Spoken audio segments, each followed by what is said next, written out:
Welcome in, fellow Potterheads. Tonight, beneath the starry ceiling of the Great Hall, we will be going over magical tales from the wizarding world to guide you gently into the realm of dreams. Before we disappear behind the veil of dreams, take a moment to cast your support spell, tap the like button, and join our magical community by subscribing. Also, I'm curious what time it is in your corner of the wizarding world.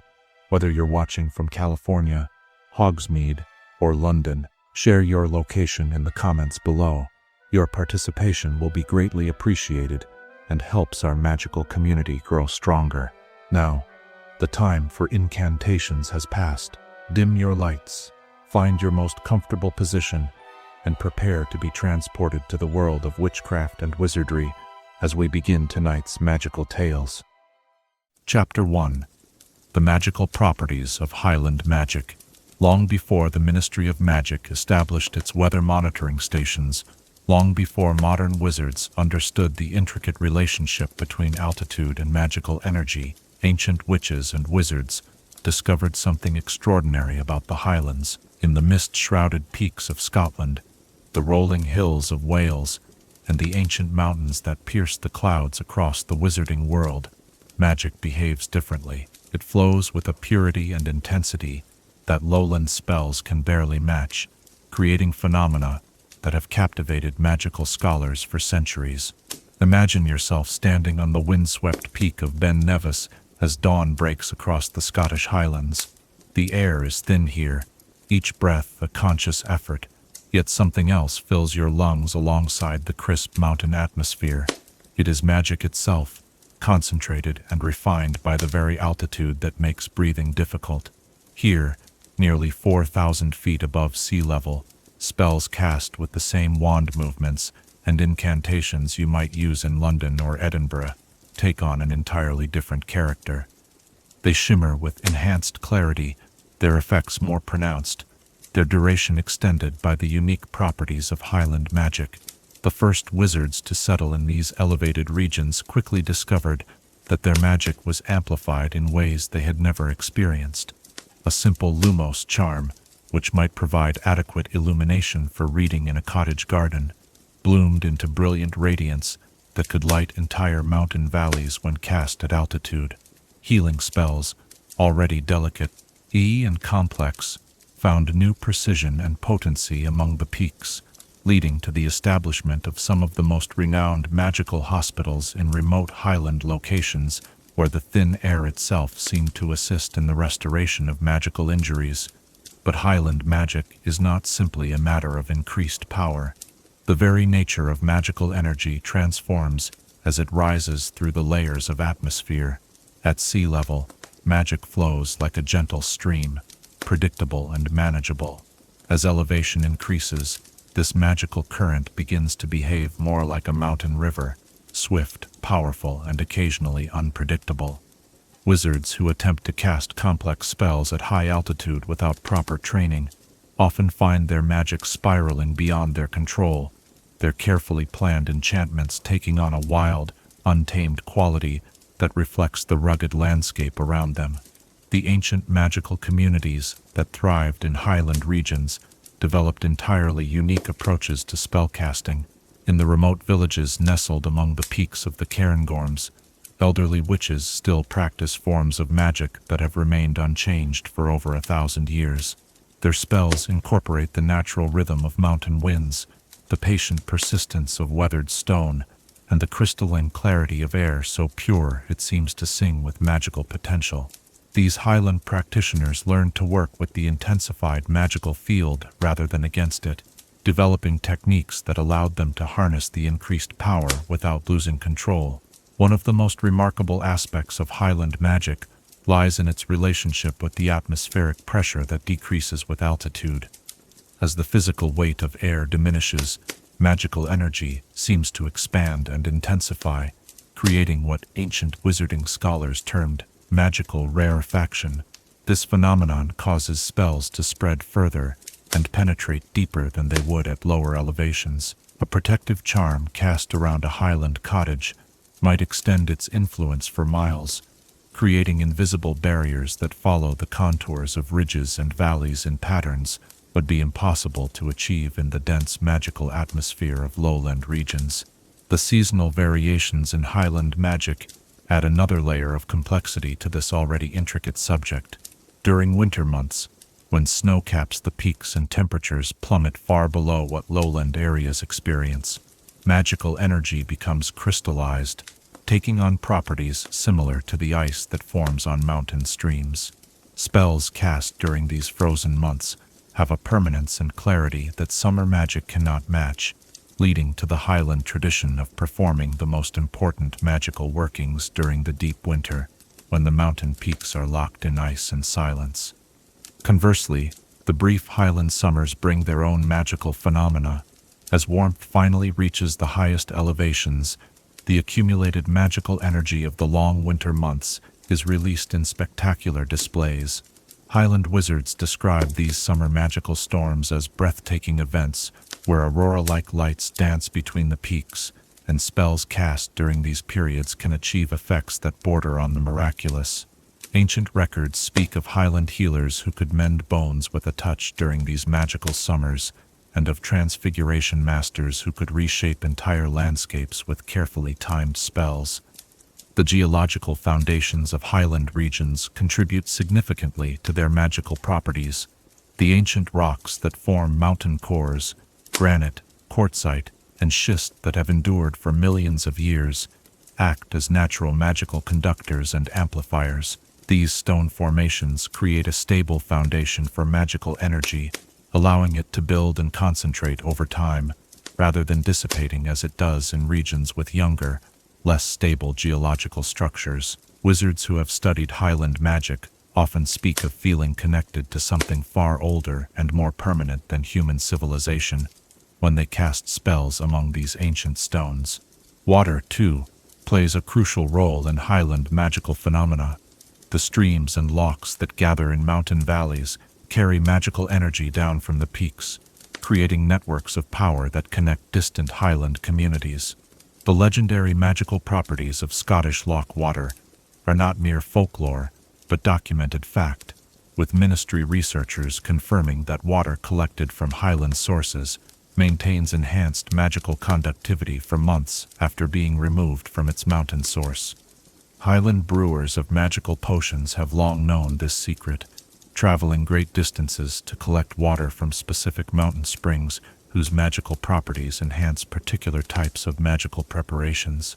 The isolation that characterizes many Highland regions has allowed unique magical traditions to develop and flourish without outside interference.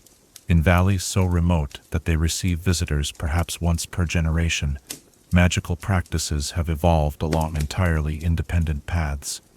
These isolated communities have developed spells and techniques that work specifically with Highland magical conditions, creating forms of magic that would be impossible to perform at sea level. Their magical knowledge represents branches of wizarding learning that grew separately from the mainstream magical education provided at institutions like Hogwarts, resulting in techniques that often surprise and enlighten even experienced magical scholars. Weather patterns in Highland regions create additional complexities for magical practitioners. The rapidly changing conditions common to mountain environments, where sunshine can give way to snow squalls in minutes, require Highland wizards to develop remarkable adaptability in their spellcasting.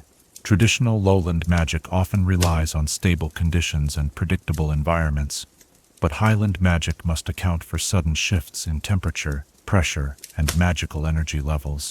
This has produced some of the most versatile and quick-thinking magical practitioners in the wizarding world. Individuals who can adapt their techniques instantly to match the ever-changing conditions of their mountain homes.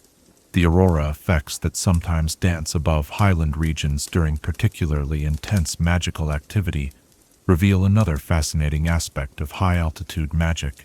These displays, visible to magical and non-magical observers alike, represent the interaction between concentrated magical energy and the thin atmosphere at extreme elevations.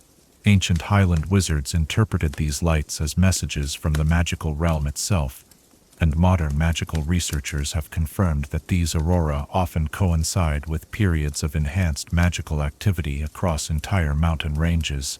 Highland magical communities have developed architectural techniques that incorporate the unique properties of their environment. Stone circles, standing stones, and other megalithic structures found throughout Highland regions were not merely ceremonial, but served as focal points for magical energy. These ancient constructions, positioned at specific elevations and oriented to channel mountain winds and magical currents, demonstrate a sophisticated understanding of Highland magical theory that predates written magical history by thousands of years. The thin atmosphere of Highland regions affects not only the casting of spells, but also the storage and preservation of magical energy. Highland wizards discovered early that magical artifacts maintain their enchantments longer and more reliably at altitude, leading to the establishment of Highland repositories where precious magical items could be stored for centuries without degradation. The reduced atmospheric pressure seems to slow the natural decay of magical enchantments, creating conditions similar to the preservation effects achieved by the most sophisticated magical storage techniques. As evening mist begins to gather around the mountain peaks and the first stars appear in the crystalline Highland air, we find ourselves contemplating the profound ways in which elevation and environment shape the very essence of magical practice. The Highlands have taught wizards that magic is not a uniform force, but a living energy that responds to the world around it, becoming stronger, purer, and more mysterious as it rises toward the heavens. In these elevated realms, where the boundary between earth and sky grows thin, magic takes on qualities that remind us of its fundamental mystery and power, forever connecting those who practice it to the ancient forces that shaped the very mountains themselves. What secrets might the highest peaks still hold, waiting in their silent patience for wizards brave enough to seek magic at the very edge of the sky? Chapter 2. The Development of Self-Warming Blankets. In the quiet comfort of a winter evening, as frost patterns trace delicate magic across window panes, few inventions bring as much solace as the gentle warmth of enchanted textiles. Tonight, we journey into the fascinating history of self-warming blankets, those remarkable magical creations that have provided comfort to wizards and witches through countless cold nights, their development representing one of the most intimate and cherished branches of magical innovation. The story of self-warming blankets begins not in the grand workshops of famous magical inventors, but in the humble cottages of Highland shepherdesses who tended their flocks through the harsh winters of medieval Scotland. These resourceful witches, facing nights where temperatures plummeted far below what lowland dwellers could imagine, discovered that wool from sheep grazed on magically enhanced Highland grasses retained trace amounts of warming energy. When spun into thread under the light of a full moon, and woven with specific incantations whispered between the shuttle's passes, this wool could hold warmth far longer than any ordinary fabric. The earliest self-warming textiles were crude by modern standards, but revolutionary for their time. These primitive warming blankets required renewal spells every few days, and their heat distribution was often uneven, creating uncomfortable hot spots that could scorch the unwary sleeper. Yet for the Highland communities that developed them, these imperfect creations meant the difference between survival and freezing during the brutal mountain winters that could last for 6 months or more. As word of these warming blankets spread through the wizarding communities of northern Britain, magical textile workers began experimenting with different approaches to achieving consistent, controllable warmth. The breakthrough came in the 14th century when a Welsh enchanter named Branwen the Warm-Hearted discovered that certain magical plants, when processed correctly and woven into fabric, could absorb and store ambient magical energy during daylight hours, then release it slowly as gentle heat throughout the night. Branwen's innovations transformed the craft of magical textile creation. She developed a complex process involving the cultivation of fire moss in specially prepared gardens, the harvesting of flame lily fibers during the summer solstice, and the careful integration of these materials with traditional wool and cotton. Her workshops, nestled in the valleys of Snowdonia, became pilgrimage sites for magical textile workers from across Europe, each seeking to learn the secrets of creating truly reliable self-warming fabrics. The magical theory behind self-warming blankets reveals the sophisticated understanding of energy conservation that ancient wizards possessed. Unlike heating charms that drew power directly from the caster's magical reserves, self-warming textiles functioned as magical batteries, slowly absorbing energy from their environment and releasing it in controlled amounts. The fibers themselves were enchanted with modified versions of the same spells used to create warming charms, but the magic was woven into the very structure of the fabric, making it far more stable and long-lasting than temporary heating spells. During the Renaissance period, Italian magical textile guilds elevated the craft of self-warming fabric creation to an art form. Venetian enchanters discovered that silk from silkworms fed on magically enhanced mulberry leaves possessed natural heat retention properties that could be enhanced through careful enchantment. These luxurious self-warming silk blankets became prized possessions among wealthy wizarding families, their subtle warmth and elegant appearance making them suitable for use in the finest magical households. The guild system that developed around magical textile creation established strict apprenticeship programs that could last for decades. Young witches and wizards who showed aptitude for the craft would begin their training by learning to identify suitable materials, understanding how different fibers responded to magical enhancement, and mastering the basic spells required to imbue fabric with warming properties. Only after years of careful study would they be allowed to attempt the creation of their first complete self-warming blanket, a process that often took months of painstaking work. French magical textile workers of the 17th century contributed significantly to the development of temperature-regulating enchantments. Rather than simply providing warmth, these innovative creators developed fabrics that could adjust their temperature based on the user's needs and the surrounding environment. A blanket might provide gentle warmth on a cool spring evening, increase its heat output during a winter storm, and reduce its temperature during unseasonably warm nights, all without any conscious direction from its user. The Industrial Revolution brought both opportunities and challenges to the world of magical textile creation. Mughal advances in fabric production inspired magical craftspeople to develop new techniques for mass-producing self-warming textiles, yet the personal touch and individual enchantment that characterized handmade warming blankets could never be fully replicated through magical automation. The finest self-warming blankets continued to be created by individual artisans who poured their magical energy and expertise into every fiber.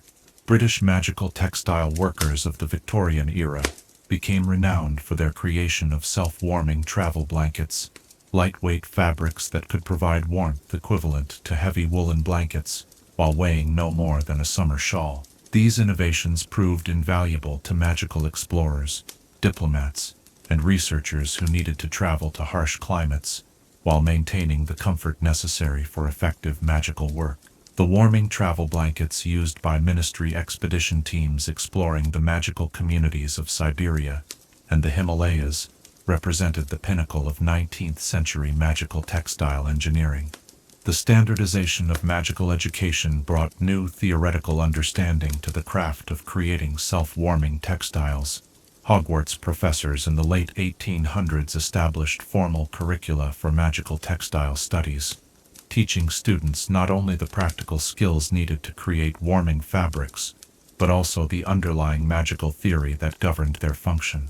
This academic approach led to significant improvements in efficiency, durability, and safety, eliminating the occasional catastrophic failures that had plagued earlier generations of self-warming blankets. Regional variations in self-warming textile creation reflect the diverse magical traditions found across different climates and cultures.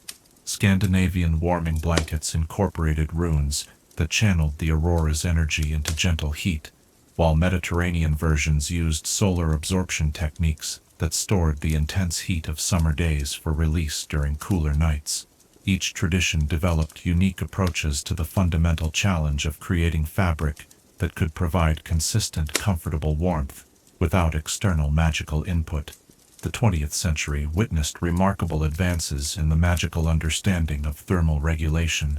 Wizarding researchers discovered that certain combinations of magical and non-magical materials could create fabrics with properties that surpassed anything achieved by purely magical means. These hybrid textiles combined the reliability of traditional warming spells with the durability and washability of modern synthetic materials, creating self-warming blankets that could maintain their properties through decades of regular use. Safety considerations became increasingly important as self-warming blankets became more common in wizarding households. Early versions occasionally malfunctioned, producing dangerous levels of heat that could cause burns or fires. The development of automatic temperature-limiting spells and fail-safe mechanisms that would safely dissipate excess magical energy transformed self-warming blankets from potentially hazardous devices into the completely safe household items that modern wizarding families take for granted. The psychological comfort provided by self-warming blankets extends far beyond their practical utility. For many wizards and witches, particularly those who spent their childhoods in cold climates or drafty magical homes, the gentle warmth of an enchanted blanket represents security, comfort, and home. The subtle magical field generated by a properly functioning warming blanket has been shown to promote restful sleep and pleasant dreams, making these textiles popular not only for their warmth, but for their beneficial effects on rest and relaxation. Modern self-warming blankets incorporate sophisticated magical circuitry that allows for precise temperature control, even heating distribution, and energy efficiency that would have amazed their medieval creators. Contemporary versions can be adjusted to provide different levels of warmth for different parts of the body, creating cooling zones for feet that tend to overheat while maintaining gentle warmth for shoulders and backs. Some advanced models even incorporate sleep-sensing enchantments that adjust their temperature throughout the night to match the user's natural sleep cycles. The environmental benefits of self-warming blankets have become increasingly appreciated in recent decades. By reducing the need for magical heating charms and fuel-consuming warming fires, these enchanted textiles represent a sustainable approach to personal climate control. The magical energy they consume is minimal compared to room heating alternatives, and their long lifespan means that a well-made self-warming blanket can provide decades of service with minimal environmental impact. Specialty applications for self-warming textile technology have expanded far beyond simple blankets. Magical medical facilities use precision temperature therapeutic wraps that can provide targeted heat therapy for magical injuries. Dragon handlers rely on self-warming protective gear that can provide life-saving warmth in environments where dragon fire makes traditional heating methods impossible. Arctic magical researchers depend on self-warming expedition gear that functions reliably in conditions where even magical heating spells struggle to maintain effectiveness. The craft traditions surrounding self-warming textile creation continue to thrive in specialized communities around the world. Highland villages still maintain workshops where traditional techniques are preserved and passed down through generations, while urban magical districts feature boutiques offering the latest innovations in temperature-regulating fabrics. The combination of ancient wisdom and modern magical theory continues to produce new advances in this most personal and comforting of magical arts. As we pull our own blankets closer on this peaceful evening, feeling perhaps the gentle warmth of enchanted fibers against our skin, we can appreciate the centuries of magical innovation and caring craftsmanship that have made such comfort possible. From the resourceful Highland shepherdesses who first discovered the warming properties of magical wool, to the contemporary artisans who create textiles of unparalleled sophistication, the development of self-warming blankets represents humanity's enduring desire to create comfort, security, and warmth in a world that can often feel cold and uncertain. In the gentle glow of our evening fire, what memories of warmth and comfort do our own cherished blankets hold, and how might they continue to provide solace through all the nights yet to come? Chapter 3. The ancient wizarding villages of Dominican Republic, where Caribbean winds carry the scent of tropical flowers across emerald mountains, and ancient secrets whisper through palm fronds, swaying in the gentle breeze, we discover the remarkable story of the Dominican Republic's hidden magical communities. Tonight, let us journey to these enchanted highlands, where Spanish colonial magic merged with indigenous Taino traditions, creating some of the most unique and vibrant wizarding settlements in the Americas. Long before Columbus set foot on the shores of Hispaniola, the Taino people who inhabited these mountains possessed their own rich magical traditions. In villages perched high in the Cordillera Central, where morning mists clung to coffee plantations and the air hummed with the energy of countless magical creatures, indigenous shamans practiced forms of magic that had remained unchanged for over a millennium. These wise practitioners understood the intimate connection between the island's tropical highlands and the powerful magical currents that flowed through the Caribbean archipelago. The arrival of Spanish conquistadors in the early 16th century brought not only soldiers and settlers, but also a small number of Spanish wizards who had accompanied the expeditions in secret. These magical colonists, many of whom came from the ancient wizarding families of Andalusia and Castile, carried with them centuries of European magical knowledge, sophisticated spellcasting techniques, and an understanding of formal magical education that was entirely foreign to the indigenous magical practitioners they encountered in the Dominican Highlands. The first permanent wizarding settlement established by Spanish magical colonists was hidden deep within the mountains, near what Muggles would later call Jarabacoa. Here, in a valley protected by powerful concealment charms and accessible only through magical means, Spanish wizards built a community that combined the architectural styles of their homeland with practical adaptations to the tropical highland climate. Red-tiled roofs, enchanted to repel both tropical storms and excessive heat, covered whitewashed walls that had been treated with cooling charms, while courtyards filled with magical plants from both Spain and the Caribbean created microclimates of perfect comfort despite the intense mountain sun. The integration of Spanish and Taino magical traditions proved to be a gradual and often challenging process. The indigenous magical practitioners viewed the natural world as infused with spiritual energy that required respectful cooperation rather than domination, while the Spanish wizards brought a more formal, structured approach to magic that emphasized control and precision. These philosophical differences led to initial conflicts, but over time, the isolation of highland life and the practical necessities of survival in a challenging environment encouraged cooperation and mutual learning. One of the most significant early settlements emerged in the mountains above Santiago, where a community of mixed Spanish and Taino magical families developed entirely new approaches to tropical highland magic. These innovative practitioners discovered that traditional European spells required substantial modification to function effectively in the intense magical field generated by the Caribbean's unique combination of volcanic soil, abundant rainfall, and constant exposure to powerful solar energy.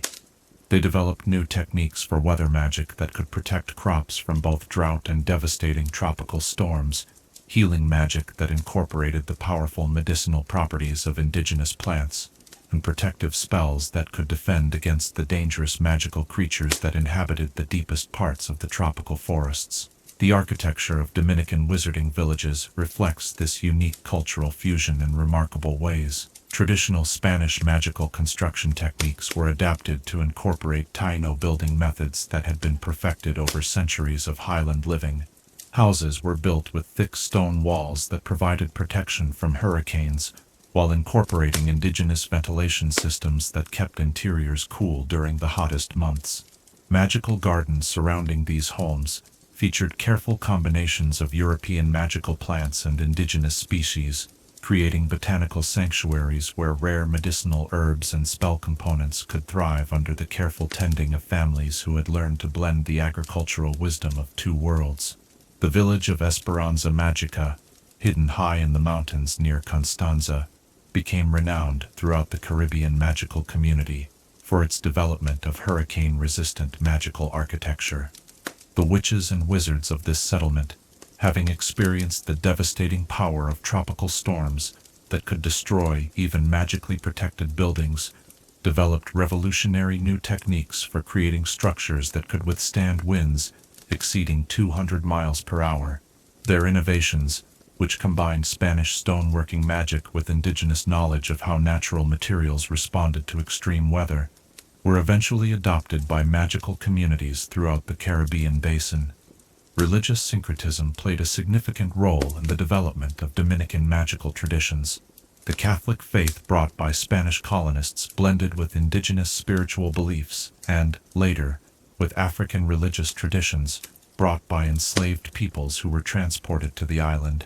This complex religious mixture created unique forms of magical practice that incorporated elements from all three traditions, resulting in healing ceremonies that might invoke Catholic saints alongside Taino spirits and African orishas, protection spells that combined European formal incantations with indigenous ritual practices, and seasonal celebrations that honored the agricultural cycles important to all the island's cultural groups.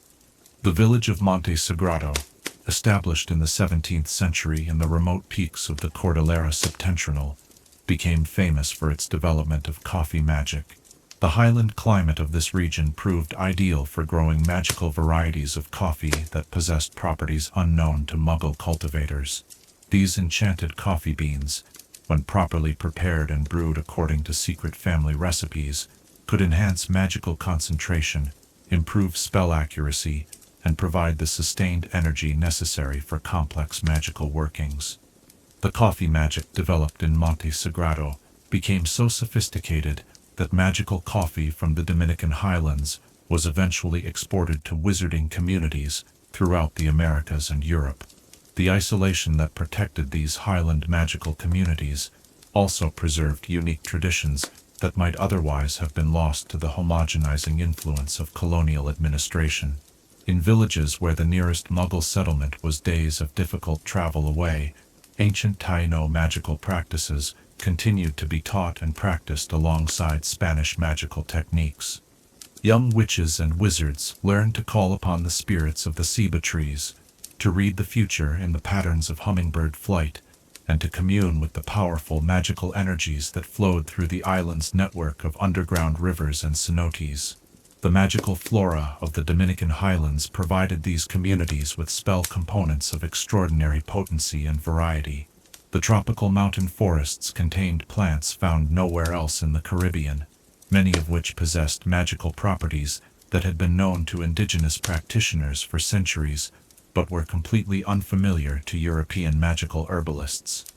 The integration of these new ingredients into traditional Spanish potion making and spellcrafting led to the development of entirely new branches of magical knowledge, including healing potions that could cure tropical diseases unknown in Europe, and protection charms, specifically designed to defend against the unique dangers of Caribbean magical environments. Village governance in Dominican magical communities developed along lines that reflected the cultural fusion that characterized all aspects of Highland life.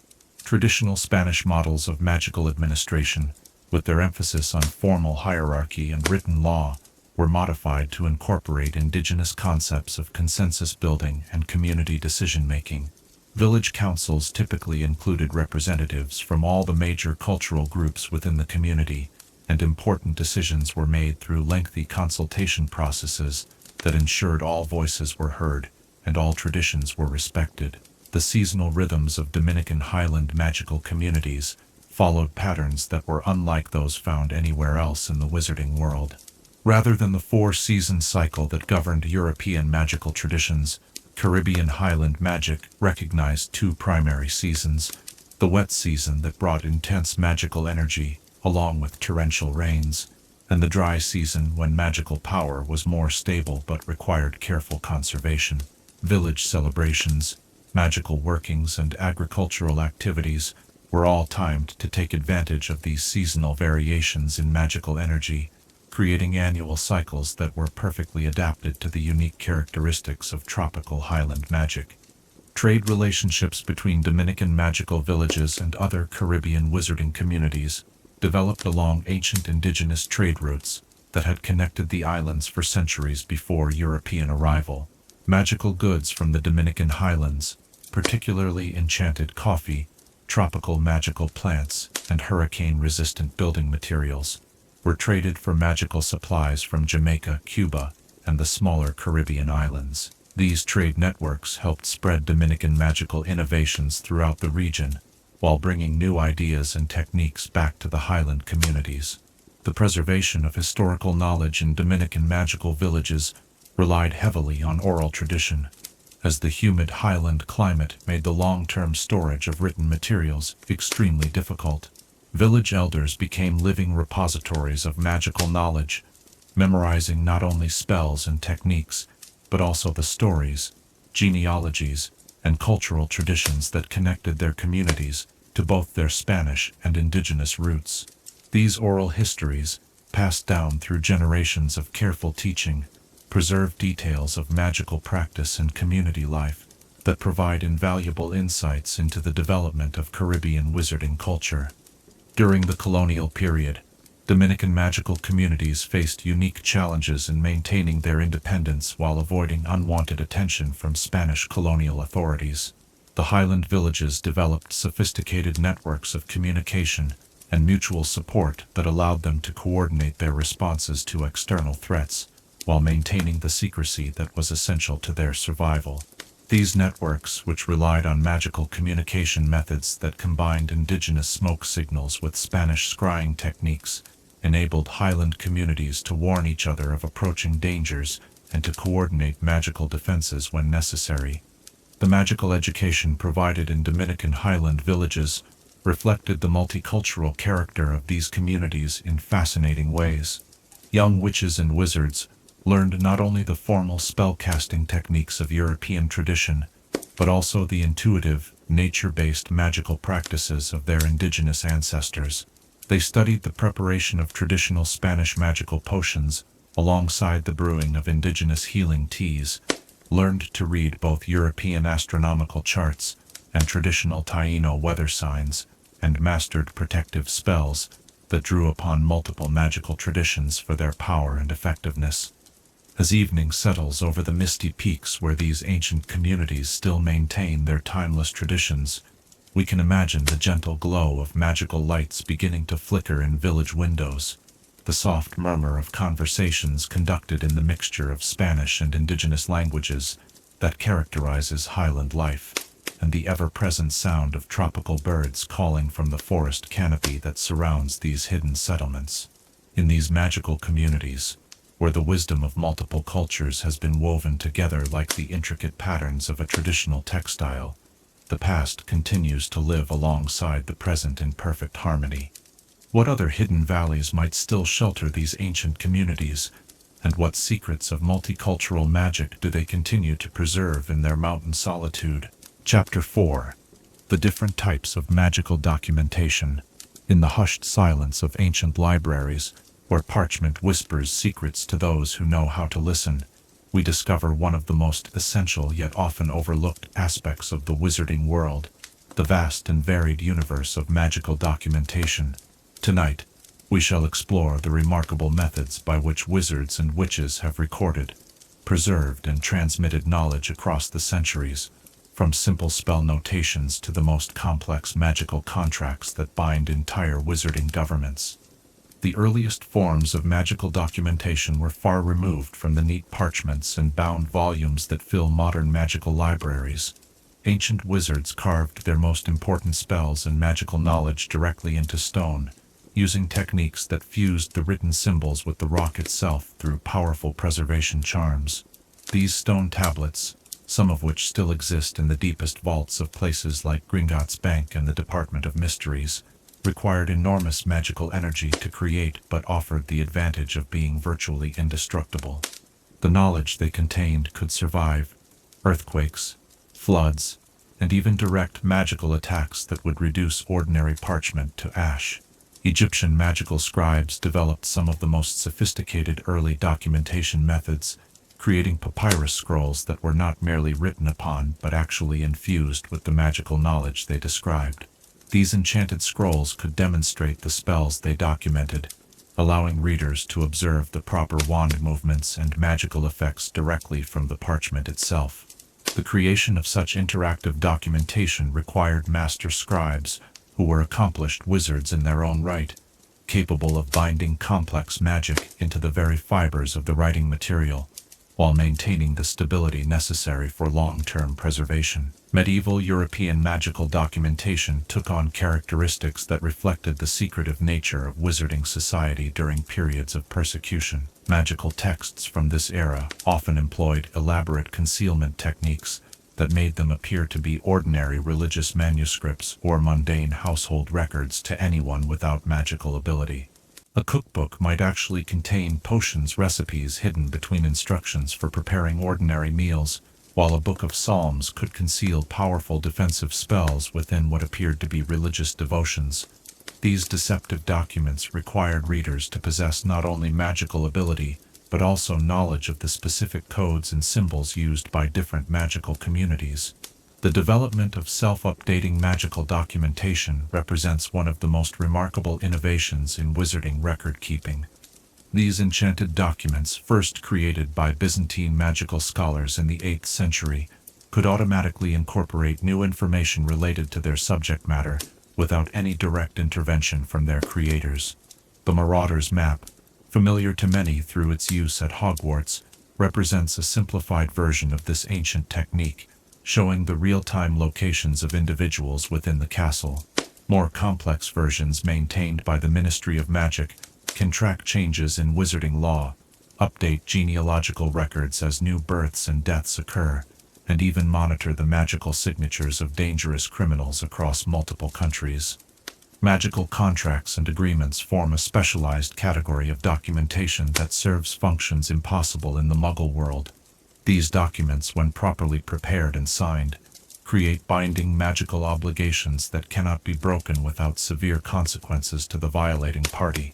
The Goblet of Fire, which selected champions for the Triwizard Tournament, represented an extreme form of this documentation type, creating magical contracts so binding that they could compel participation, even when the original agreement was made under false pretenses. Less dramatic but more common magical contracts govern everything from employment agreements in the wizarding world to the complex international treaties that regulate magical creature preservation and spell research. The preservation of magical knowledge has always required techniques far more sophisticated than those used for ordinary written materials. Magical documents must be protected not only from physical decay, but also from the gradual dissipation of the magical energy that keeps enchanted texts functional. Ancient preservation techniques involve treating parchment with potions that could maintain its integrity for centuries, using inks that would never fade or blur, and binding books with covers that could repel both physical damage and magical interference. The most important magical documents were often stored in special environments, where time itself moved more slowly, ensuring that centuries could pass in the outside world, while the documents experienced only days or weeks of aging. Diplomatic documentation in the wizarding world requires extraordinary security measures and authentication methods that go far beyond simple signatures or seals. International magical treaties are typically written on parchment created from materials that can only be obtained through cooperation between the signing parties, ensuring that forgery is virtually impossible. The inks used for such documents are often created from magical substances that react to deception, causing fraudulent text to burst into flames or disappear entirely if the document is altered after signing. Some of the most sensitive diplomatic documents are written in magical languages that can only be read by individuals who have been specifically authorized through complex magical rituals. The personal documentation carried by individual wizards and witches serves purposes that extend far beyond simple identification.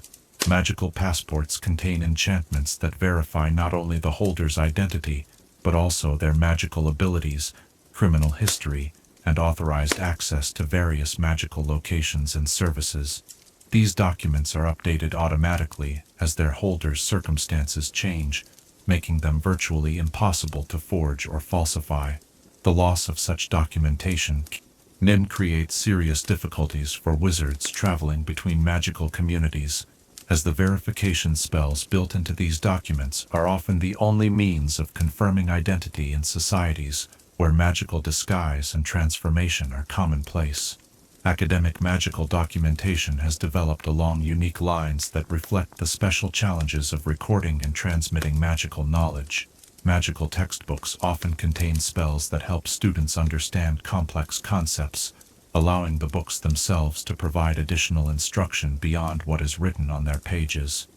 Advanced magical texts may include warning enchantments that prevent dangerous information from being accessed by inadequately trained readers, while research papers in specialized magical journals often demonstrate their conclusions through small-scale magical effects that activate when the paper is read. Legal documentation in wizarding courts requires authentication methods that can verify not only the accuracy of witness testimony, but also the mental state and magical condition of those providing evidence. Court records are typically written on parchment that has been treated with truth detection potions, causing any false statements to appear in different colored ink or to disappear entirely from the document. The most important legal documents are often witnessed by magical portraits that can later testify to the circumstances under which the documents were created, providing a form of permanent testimony that cannot be altered or corrupted over time. Medical documentation in the wizarding world must account for the unique challenges posed by magical injuries and conditions that have no equivalent in Muggle medicine. Patient records at St. Mungo's and other magical hospitals are written on parchment that can monitor the magical health of the individuals they describe, automatically updating to reflect changes in their condition. These documents can alert healers to dangerous developments in their patients' conditions and even provide automated recommendations for treatment based on the accumulated medical knowledge built into the documentation system itself. The documentation of magical research requires special consideration for the dangerous or unpredictable nature of many magical experiments. Research notes are often written on parchment that has been treated with protective charms, allowing them to survive magical accidents that might destroy ordinary documentation. Some research documents include built-in safety measures that can warn other researchers about dangerous procedures or automatically notify authorities if certain types of prohibited research are being conducted. The most sensitive magical research is documented using techniques that can only be read by individuals who possess specific magical qualifications, ensuring that dangerous knowledge doesn't fall into inappropriate hands. Genealogical documentation in the wizarding world serves purposes that extend far beyond simple family history. Magical bloodline records can reveal hereditary magical abilities, predict the likelihood of magical conditions appearing in future generations, and even trace the magical inheritance of particularly powerful or dangerous abilities through family lines. These documents are often maintained by ancient wizarding families as closely guarded secrets, as they can reveal information about magical abilities that family members might prefer to keep private. Business documentation in the magical economy requires verification methods that can account for the unique challenges of magical commerce. Magical contracts for the sale of dangerous creatures, restricted potion ingredients, or powerful magical artifacts include safeguards that prevent their misuse while ensuring that legitimate transactions can proceed smoothly. The documentation used by establishments like Gringotts Bank includes security measures that make magical fraud virtually impossible, while still allowing for the complex financial transactions necessary in a modern magical economy. The preservation of historical magical documentation has become increasingly important as the wizarding world recognizes the value of maintaining records of past magical practices and knowledge. Ancient techniques that were once common knowledge have been lost over the centuries, making historical documents the only remaining source of information about important magical practices. Specialized archivists work to maintain these historical documents using preservation techniques that must be constantly updated to address new threats to document integrity, while maintaining the magical functionality that makes these documents valuable. Emergency documentation systems have been developed to ensure that critical magical information can be preserved and transmitted even during times of crisis or conflict. These systems, which include everything from magically protected message delivery to the ability to hide important documents in pocket dimensions that can be accessed only by authorized individuals, have proven essential during periods when normal magical communication systems have been compromised or destroyed. The authentication of magical documentation has become increasingly sophisticated as methods of magical forgery have become more advanced. Modern verification techniques can detect not only obvious alterations to documents, but also subtle magical influences that might be used to manipulate the reader's perception of what is written. The most secure magical documents include verification spells that can confirm not only the authenticity of the document itself, but also the magical signature of its creator and the circumstances under which it was produced. As we close this evening's exploration into the world of magical documentation, sitting perhaps beside our own collection of books and papers that hold such meaning in our lives, we can appreciate the extraordinary care and ingenuity that wizards have devoted to preserving and transmitting their knowledge across the centuries. From the ancient stone tablets that preserved the first magical discoveries to the self-updating documents that serve modern magical society, these records represent the collective memory of the wizarding world, ensuring that the accumulated wisdom of generations continues to guide and inform those who follow. In the gentle light of our reading lamp, what stories might our own documents tell about the knowledge we choose to preserve and the legacy we hope to leave for future generations? Chapter 5. The Wizarding View, on Magic and Honor.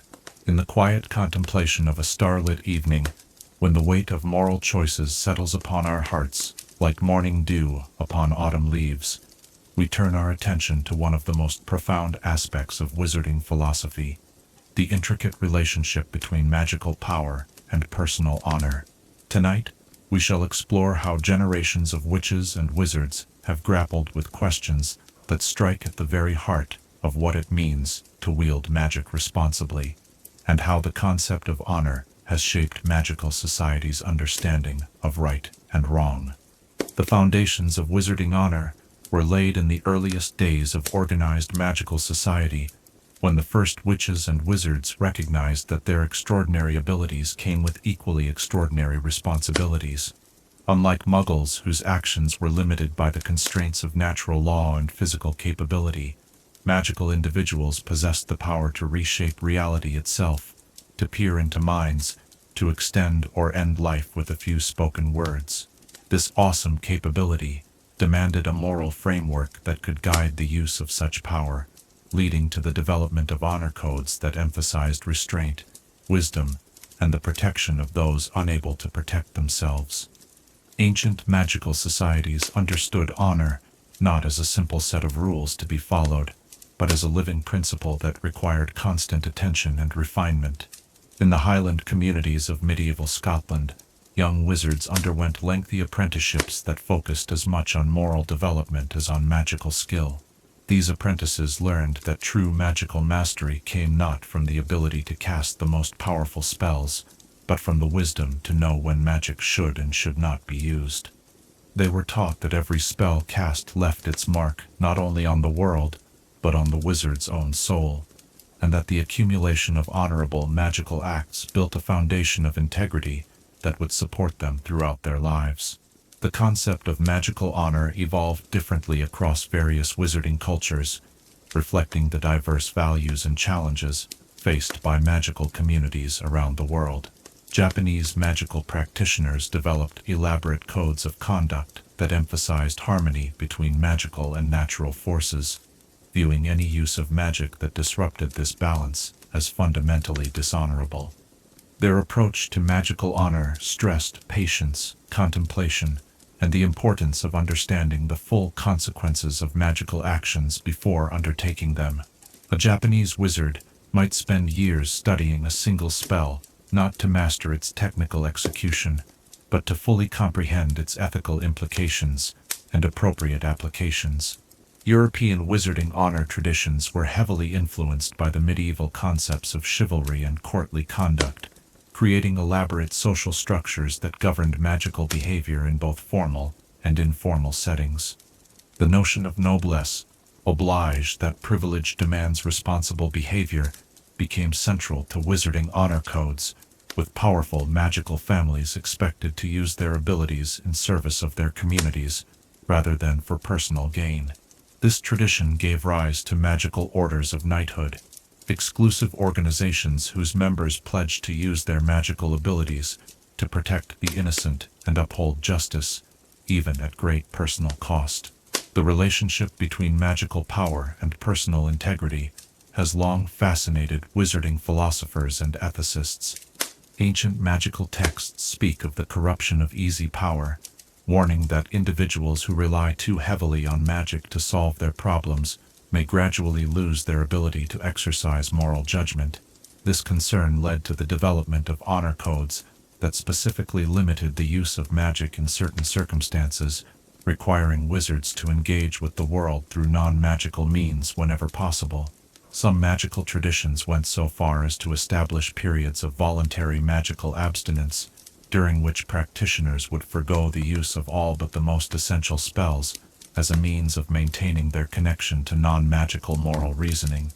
The dark arts have always represented the ultimate test of wizarding honor, as these branches of magic offer enormous power, while demanding moral compromises that honorable wizards find unacceptable. The historical development of prohibitions against dark magic reflects not just practical concerns about public safety, but deep philosophical convictions about the relationship between means and ends in magical practice.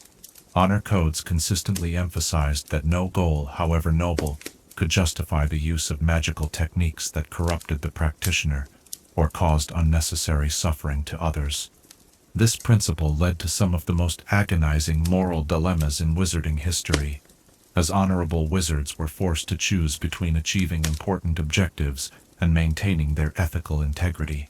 The concept of magical honor extends beyond individual behavior to encompass the responsibilities that wizards bear toward the broader magical community and the Muggle world. The International Statute of Secrecy, established in 1692, represents one of the most significant collective honor commitments in wizarding history, as it required magical individuals to sacrifice many potential benefits of their abilities in order to protect non-magical people from knowledge they might not be able to handle responsibly.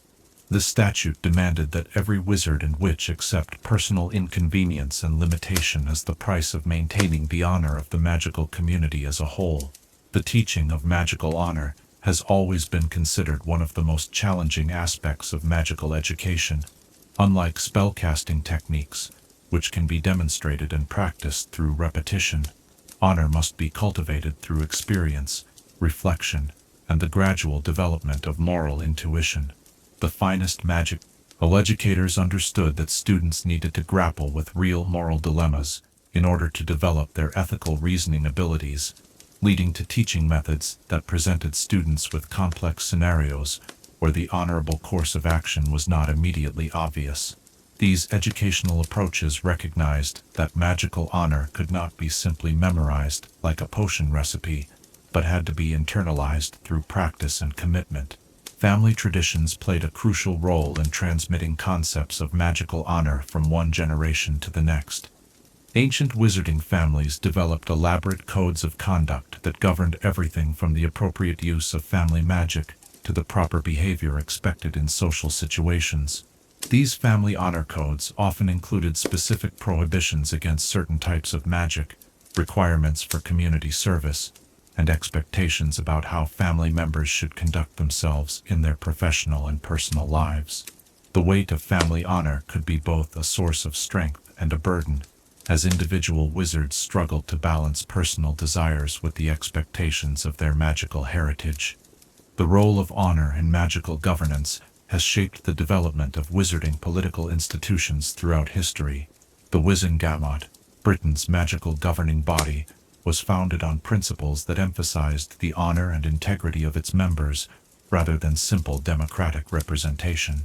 Members were expected to place the good of the magical community above personal or factional interests, and the body's deliberations were governed by elaborate protocols designed to ensure that decisions reflected careful moral reasoning rather than political expedience. Similar institutions in other magical societies developed their own approaches to incorporating honor into governance, but all recognized that magical power, without moral constraint, posed an existential threat to organized magical society. The practice of magical dueling provides a fascinating window into wizarding concepts of honor, as these formal combats were governed by elaborate codes that sought to balance the legitimate expression of conflict with the preservation of life and dignity. Honorable dueling required not only skill with defensive and offensive magic, but also adherence to complex rules about appropriate conduct before, during, and after the combat. The most honored duelists were those who demonstrated not only magical prowess, but also magnanimity in victory and grace in defeat, understanding that the true purpose of dueling was to resolve disputes while maintaining the honor of both participants. Professional magical practice has developed its own distinctive honor codes that reflect the unique responsibilities associated with different magical careers. Healers at St. Mungo's and other magical medical institutions operate under strict ethical guidelines that govern their use of medical magic, emphasizing the paramount importance of patient welfare over personal or institutional interests. These medical honor codes recognize that healing magic gives practitioners extraordinary power over life and death, requiring correspondingly high standards of moral conduct. Similarly, magical educators, law enforcement officers, and government officials all operate under professional honor codes that seek to ensure their magical abilities are used appropriately in their respective roles. The relationship between magical honor and personal sacrifice has been demonstrated repeatedly throughout wizarding history. The most honored figures in magical society have typically been those who chose to forgo personal advantage in order to uphold moral principles or protect others. These individuals understood that true honor often requires accepting personal cost in order to maintain integrity, and their examples have inspired subsequent generations of wizards to embrace similar commitments. The stories of these honorable wizards, passed down through magical families and institutions, serve as moral touchstones that help guide contemporary magical practitioners in their own ethical decision-making. The globalization of wizarding society has created new challenges for traditional concepts of magical honor, as wizards from different cultural backgrounds encounter conflicting ethical frameworks and must find ways to work together despite fundamental disagreements about appropriate magical conduct.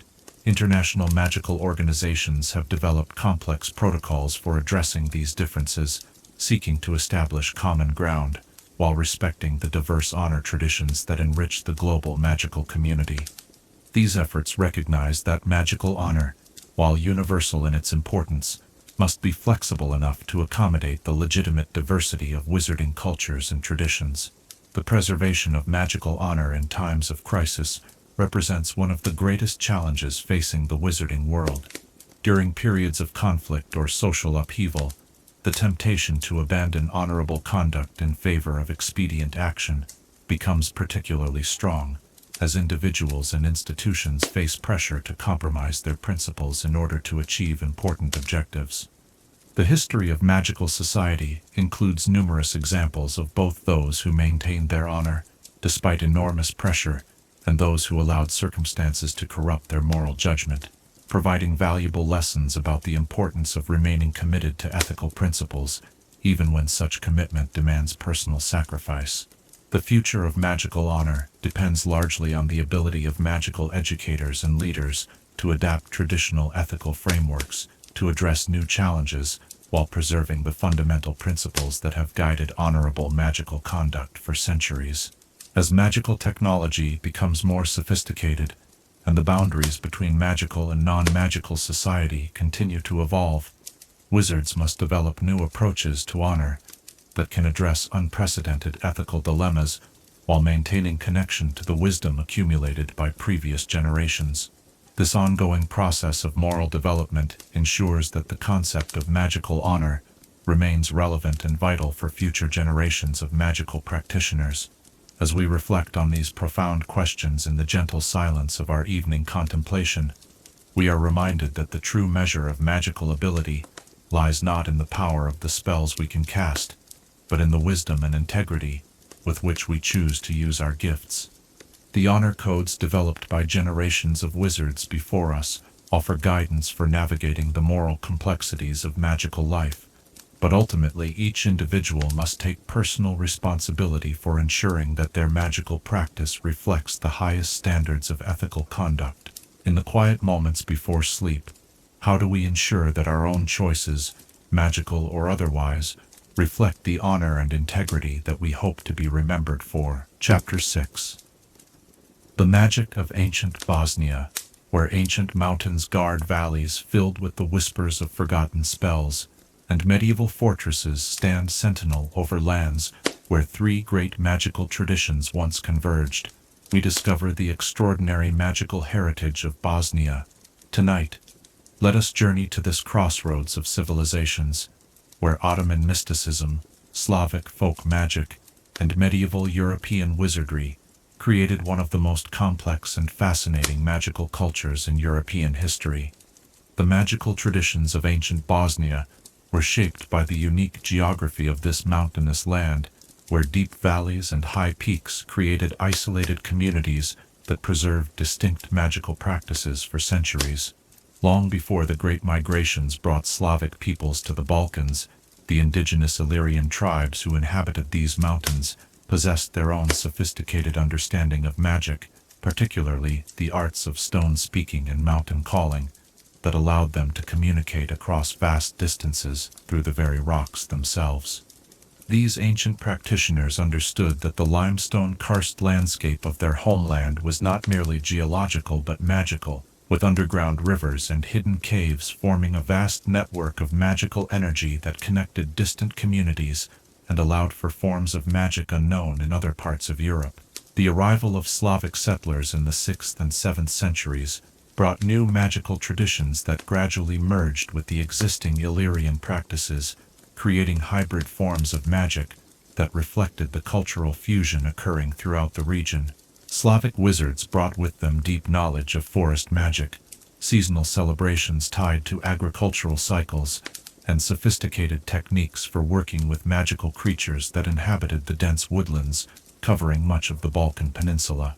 The integration of these forest-based magical traditions with the mountain magic of the indigenous population created entirely new branches of magical knowledge, including techniques for summoning and controlling the mythical creatures that were said to inhabit the boundary zones between civilized valleys and wild mountain peaks. The medieval period brought profound changes to Bosnian magical practice, as the region became a contested frontier between the Byzantine Empire, the Kingdom of Hungary, and various Slavic principalities. This political complexity was reflected in the magical traditions of the era, as Bosnian wizards learned to navigate between different magical authorities and competing systems of magical law.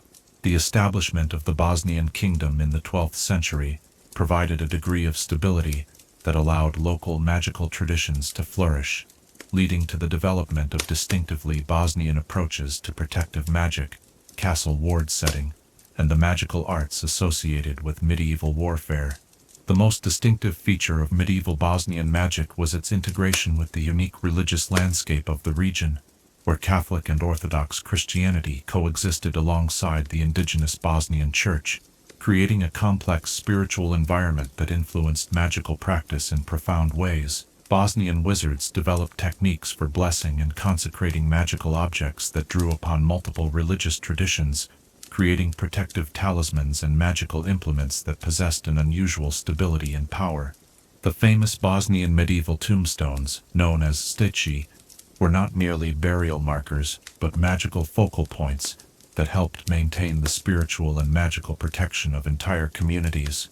The arrival of Ottoman rule in the 15th century brought yet another layer of magical tradition to Bosnia, as Turkish and Arab magical practitioners introduced Islamic mystical traditions, alchemical knowledge, and sophisticated techniques for magical architecture and urban planning. The Ottoman period saw the construction of magical bridges, mosques, and public buildings that incorporated protective spells and beneficial enchantments into their very structure, creating urban environments where beneficial magic was woven into the daily life of both magical and non-magical inhabitants. The famous Bridge of Mostar, built by the Ottoman architect Mimar Hajruddin, was not only an engineering marvel but a masterpiece of magical construction that channeled protective energies throughout the surrounding city. Bosnian folk magic during this period developed remarkable sophistication in the areas of healing, protection, and agricultural magic. Village-wise women and cunning men preserved ancient techniques for working with medicinal plants that grew in the specific climate and soil conditions of the Balkan Mountains, developing healing traditions that were renowned throughout southeastern Europe for their effectiveness against both mundane and magical ailments. These practitioners understood the magical properties of the region's numerous mineral springs, many of which possessed healing qualities that could address conditions ranging from simple injuries to complex magical maladies. The magical architecture of Bosnia during the Ottoman period represents one of the most successful integrations of Islamic and European magical building techniques ever achieved. Ottoman magical architects worked closely with local craftsmen who possessed generations of knowledge about how to work with the distinctive limestone of the region, creating buildings that could channel and focus magical energy while remaining completely undetectable to non-magical observers. The covered bazaars of Sarajevo and other Bosnian cities were designed with magical sightlines and energy flows that enhanced trade, promoted peaceful interaction between different cultural groups, and provided discreet magical services to customers who knew how to ask for them. The practice of sevda, the distinctive musical tradition of Bosnia, contains magical elements that have been recognized by ethnomusicologists studying the intersection of music and magic. Traditional sevda songs include melodic and rhythmic patterns that can induce specific emotional states, promote healing, and even provide protection against certain types of negative magical influences. The most accomplished sevda performers were understood to be practicing a form of musical magic that could influence the hearts and minds of their listeners in ways that went far beyond ordinary entertainment, making them valuable members of their communities during times of conflict or social tension. The complex religious landscape of Bosnia created unique opportunities for magical practitioners who learned to work within multiple traditions simultaneously. Christian wizards might consult Islamic magical texts for techniques that were unknown in European magical traditions, while Muslim practitioners studied Slavic folk magic to enhance their understanding of local magical conditions. This cross-cultural exchange produced hybrid magical traditions that were more sophisticated and effective than any single tradition could have achieved in isolation, creating a uniquely Bosnian approach to magic that emphasized synthesis and adaptation over doctrinal purity. The magical protective systems developed for Bosnian cities and fortifications during the medieval and Ottoman periods were renowned throughout Europe for their effectiveness and sophistication. These systems combined traditional European castle ward magic with Islamic protective techniques and indigenous Balkan earth magic, creating multi-layered defensive systems that could protect against both physical and magical attacks. The fortifications of cities like Jacha and Travnik incorporated magical elements that made them virtually impregnable to conventional siege techniques, requiring attackers to employ specialized magical siegecraft that was available to only the most advanced military forces. Bosnian magical craftsmen became famous throughout the Ottoman Empire for their skill in creating magical objects that combined functional utility with protective and beneficial enchantments. Bosnian metalworkers developed techniques for forging weapons and tools that incorporated protective spells into the very metal itself, creating objects that could serve their mundane purposes while providing magical protection to their users. These techniques were closely guarded family secrets, passed down through generations of craftsmen who understood that their reputation depended on their ability to create items that surpassed purely mundane equivalents in both quality and magical effectiveness. The magical significance of Bosnian coffee culture extends far beyond the simple preparation and consumption of coffee, representing a complex social ritual that incorporates elements of divination, community bonding, and magical protection.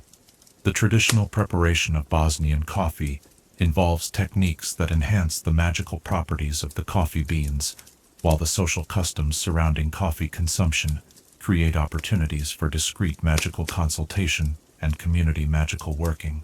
The copper vessels used for coffee preparation are often enchanted with spells that promote harmony, facilitate honest communication, and provide protection against deception and ill will.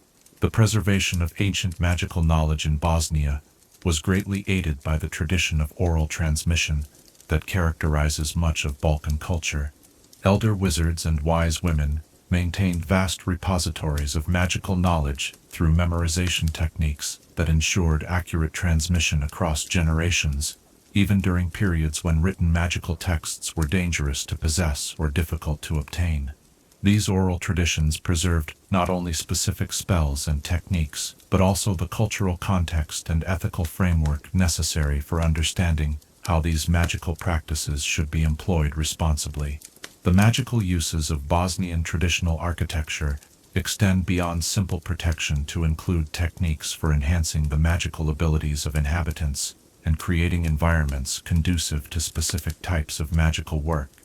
Traditional Bosnian houses were designed with magical considerations in mind, incorporating specific orientation, proportions, and decorative elements that could channel beneficial magical influences while deflecting harmful ones.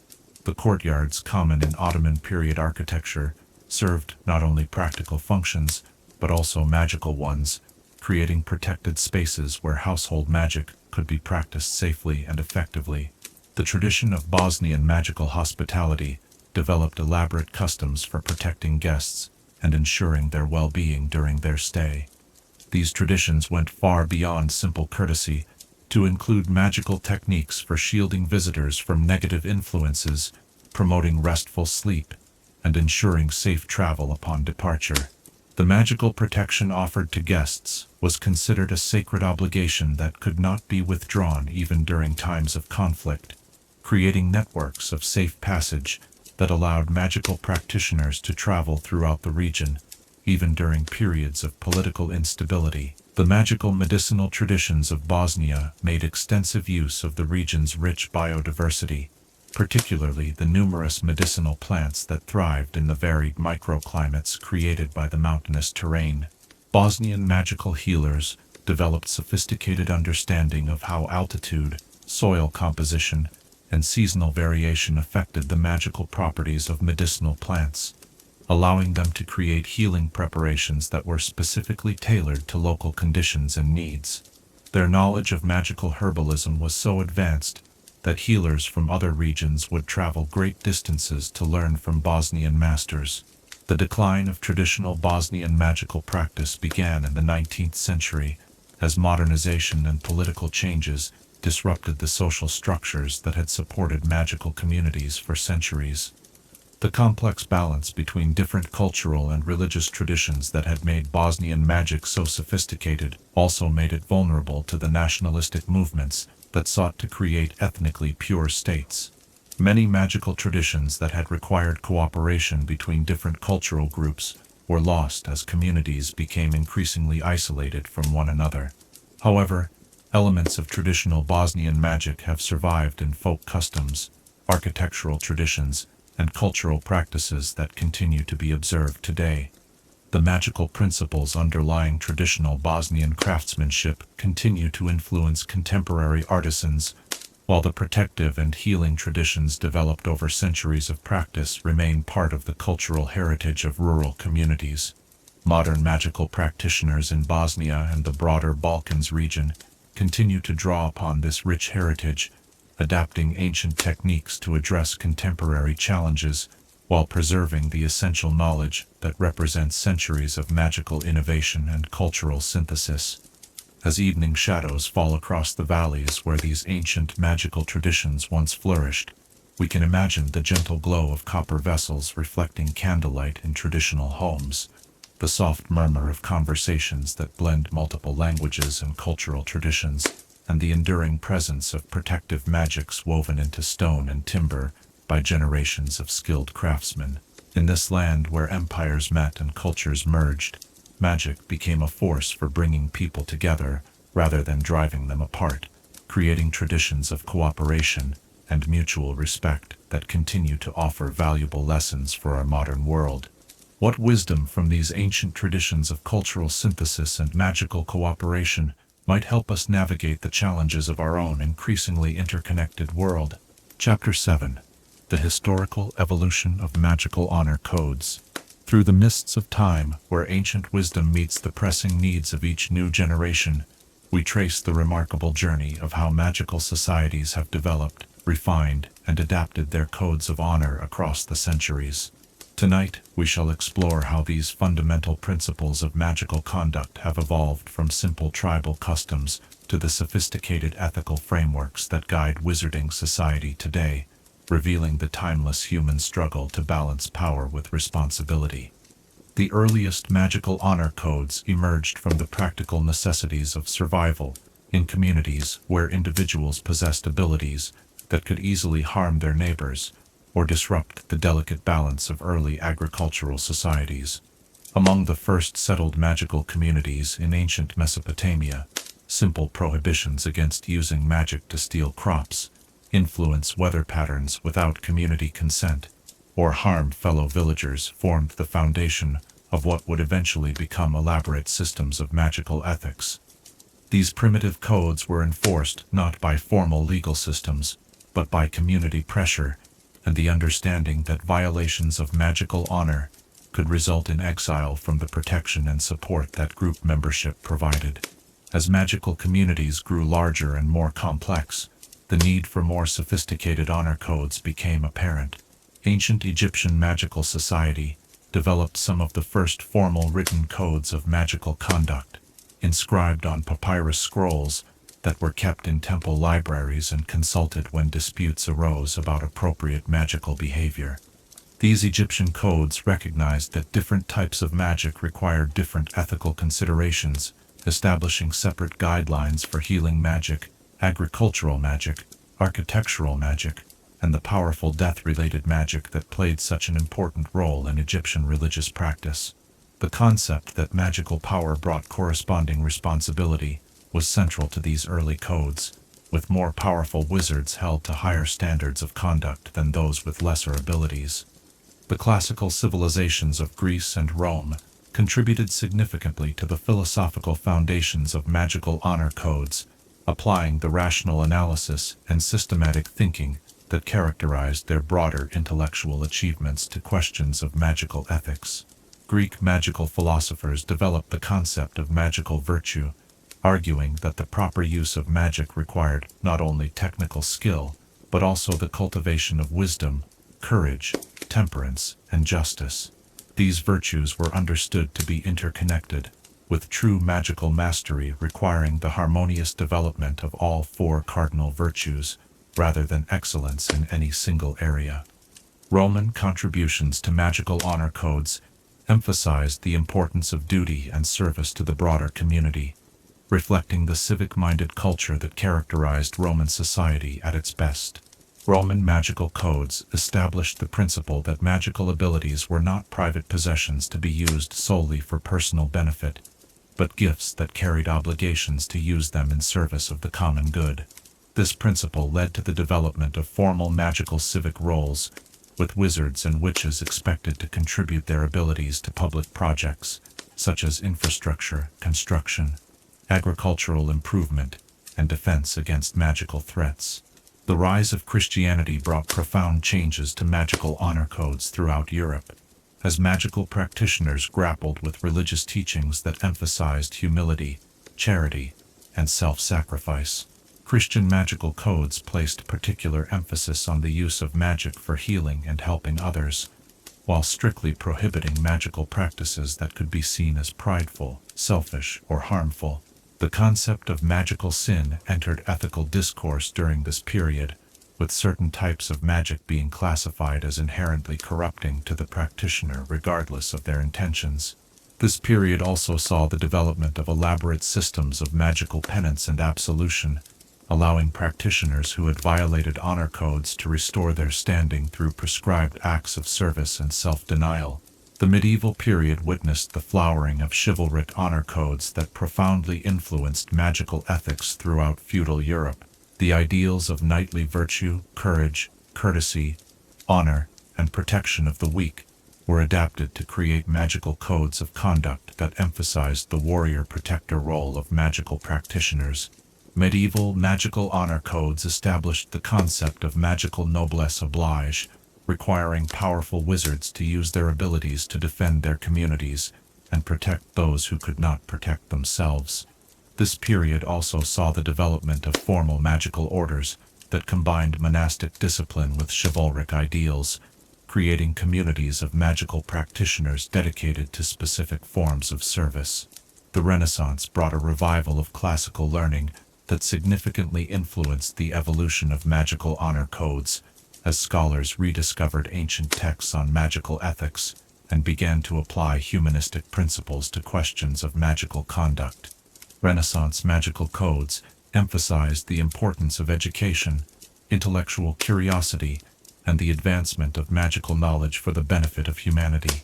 This period saw the establishment of the first formal magical academies, institutions that not only taught magical techniques, but also inculcated ethical principles and honor codes that would guide graduates throughout their careers. The Age of Exploration created new challenges for magical honor codes, as European wizards encountered magical traditions from other continents that operated under entirely different ethical frameworks. The resulting cultural exchange led to significant evolution in magical ethics, as practitioners were forced to consider whether their honor codes were universal principles or cultural constructs that might need to be adapted when interacting with magical practitioners from other traditions.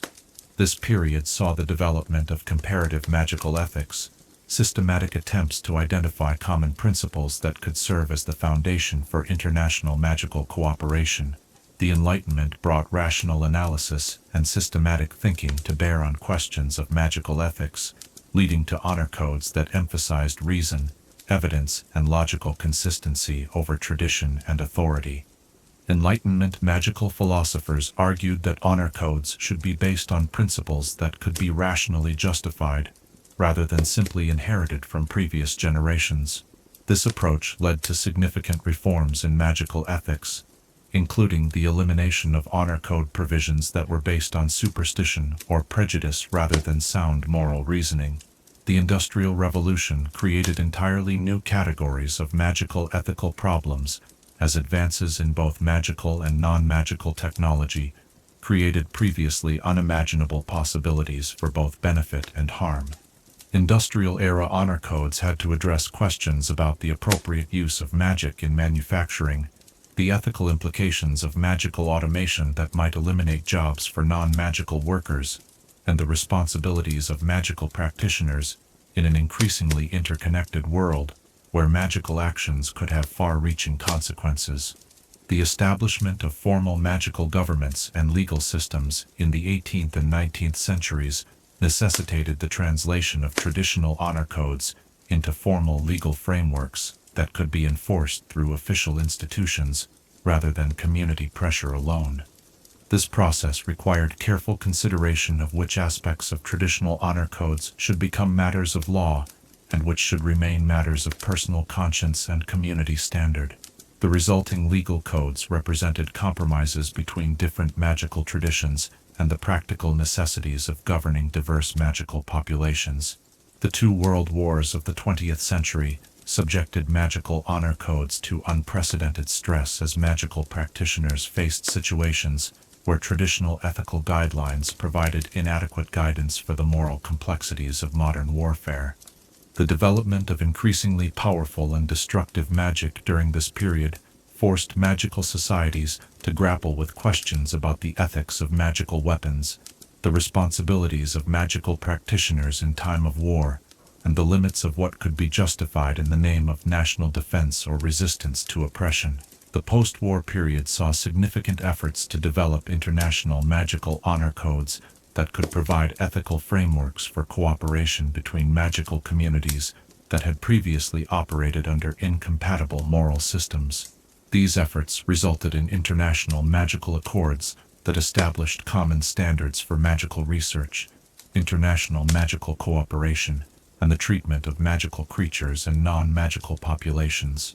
The development of these international standards required extensive negotiation and compromise, as magical communities, with very different cultural backgrounds, sought to find common ground on fundamental questions of magical ethics. The civil rights movements of the mid-20th century had profound impacts on magical honor codes, challenging traditional assumptions about the relative worth and rights of different groups within magical society. Honor codes that had historically treated certain categories of magical practitioners as inherently less worthy of consideration were reformed to emphasize the equal dignity and worth of all magical beings. This period saw significant changes in honor codes governing the treatment of house elves, werewolves, and other magical beings who had historically been marginalized or oppressed. The late 20th and early 21st centuries have seen magical honor codes evolving to address entirely new categories of ethical problems created by advances in magical technology and changing social conditions.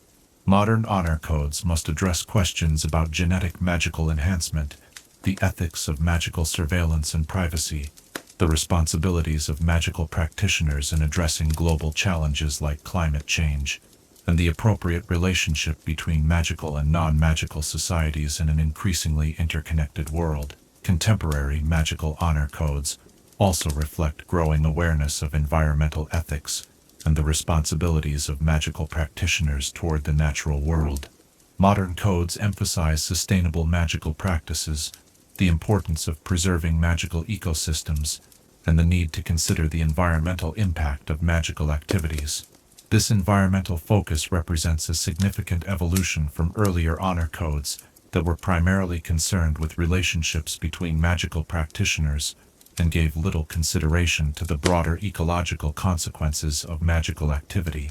The globalization of magical society has created new challenges for honor codes as magical practitioners from different cultural backgrounds work together in international organizations and cross-cultural magical research projects. Contemporary honor codes must balance respect for cultural diversity with the need for common standards that can facilitate cooperation and prevent conflicts based on incompatible ethical frameworks. This has led to the development of more flexible and adaptive honor codes that can accommodate cultural differences while maintaining core principles of magical ethics. The digital age has brought entirely new categories of ethical problems to magical society, as magical and technological systems become increasingly integrated. Modern honor codes must address questions about the use of magic to enhance or interfere with electronic systems, the ethics of magical encryption and digital privacy, and the responsibilities of magical practitioners in cyberspace. These new challenges require honor codes that can evolve rapidly to address technological developments while maintaining connection to the fundamental ethical principles that have guided magical conduct for centuries. The future evolution of magical honor codes will likely be shaped by continuing advances in magical technology, changing social conditions, and the ongoing need to address global challenges that require cooperation between magical and non-magical communities.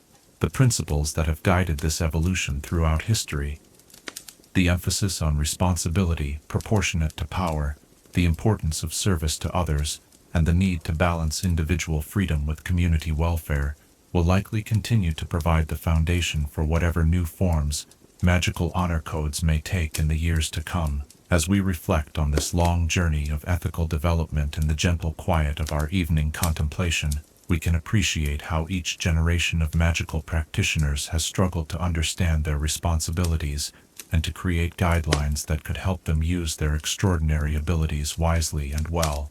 The evolution of magical honor codes represents humanity's ongoing effort to ensure that power serves the cause of justice and that magical abilities are used to build rather than destroy, to heal rather than harm, and to bring light rather than darkness to our world. In our own time of rapid change and new challenges, how might we contribute to the continuing evolution of ethical principles that can guide the responsible use of whatever powers we possess? Chapter 8. The Properties of Magical Mountain Air. In the crystalline silence of a mountain dawn, where each breath carries the pure essence of altitude and ancient stone, we discover one of nature's most remarkable gifts to the magical world, the extraordinary properties of mountain air itself. Tonight, we shall ascend through layers of atmosphere to explore how the thin, rarefied air of high places becomes a medium of magic unlike any other. transforming the very act of breathing into a communion with forces that have shaped magical practice for millennia. The unique characteristics of mountain air begin to manifest at altitudes as low as 3,000 feet above sea level, where the reduced atmospheric pressure creates conditions that fundamentally alter how magical energy behaves. At these elevations, the air itself becomes less dense, allowing magical currents to flow with greater freedom and intensity than they can achieve in the thick, heavy atmosphere of lowland regions. Wizards who first venture into high mountain environments often experience a sensation they describe as magical clarity, a heightened awareness of magical fields and energy patterns that had been invisible or barely perceptible at sea level.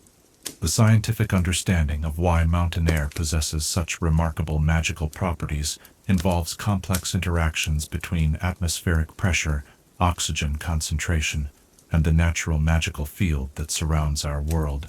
As altitude increases and atmospheric pressure decreases, the spaces between air molecules grow larger, creating what magical theorists call magical interstices, gaps in the physical atmosphere where pure magical energy can accumulate and concentrate.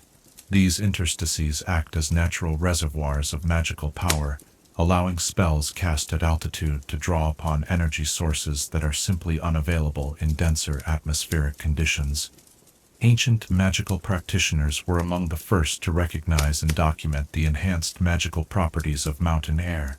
Tibetan magical traditions, developed at altitudes that would challenge even experienced mountaineers, incorporated specific breathing techniques designed to maximize the absorption of magical energy from the rarefied atmosphere. These techniques, passed down through generations of high-altitude magical practitioners, taught wizards how to modify their breathing patterns to extract maximum magical benefit from each breath of thin mountain air. The resulting practices created magical practitioners whose abilities were so enhanced by their high-altitude training that they could achieve effects at sea level that seemed impossible to wizards trained in lowland conditions. The relationship between oxygen concentration and magical ability reveals fascinating insights into the physiological basis of magical power. While the reduced oxygen content of mountain air initially challenges physical endurance, extended exposure to these conditions triggers adaptations in magical practitioners that actually enhance their ability to process and channel magical energy. The magical equivalent of acclimatization involves changes in how wizards absorb and metabolize magical energy from their environment, allowing them to function more efficiently in the energy-rich conditions found at high altitude. Temperature variations in mountain environments create additional complexity in the magical properties of high-altitude air. Cold mountain air, particularly during winter months, when temperatures can drop far below freezing, becomes incredibly stable in its magical characteristics. Spells cast in extremely cold mountain air tend to maintain their effects longer and with greater precision than the same spells cast in warmer conditions. This stability makes cold mountain air particularly valuable for magical preservation, leading to the establishment of high-altitude repositories where important magical artifacts and documents can be stored in conditions that slow their degradation and maintain their magical properties. The seasonal cycles that characterize mountain environments create dramatic variations in the magical properties of mountain air throughout the year. During spring snowmelt, when vast quantities of water transition from solid to liquid state, the magical energy released by this phase change permeates the mountain atmosphere, creating conditions of enhanced magical potency that last for weeks. Summer brings its own magical phenomena, as the warm air rising from valley floors meets the cold air of high peaks, creating magical updrafts and downdrafts that can carry spells and magical effects across vast distances. Autumn in mountain regions brings perhaps the most magical time of year, as the changing leaves release stored magical energy accumulated during their months of growth. This release creates what Highland wizards call the autumn charging, a period when mountain air becomes so saturated with magical energy that even simple spells can achieve extraordinary effects. The autumn charging has been documented to last anywhere from a few days to several weeks, depending on local conditions and the specific magical characteristics of different mountain ranges. The purity of mountain air contributes significantly to its magical properties, as the absence of pollutants and contaminants allows magical energy to flow without interference.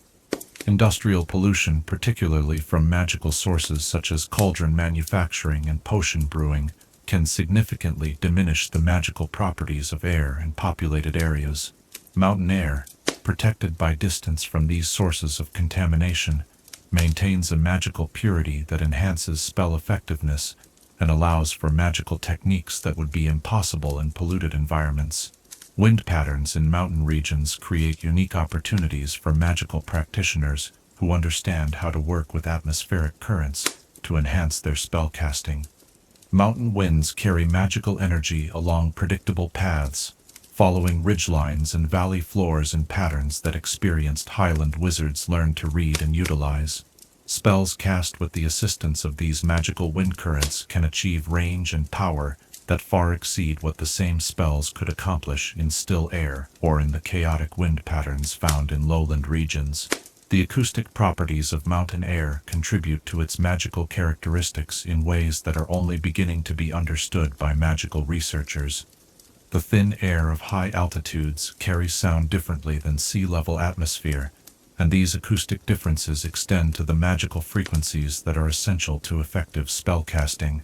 Incantations spoken in mountain air often require modifications to account for these acoustic properties, but wizards who master these adjustments find that their spells can achieve precision and power that would be impossible at lower altitudes.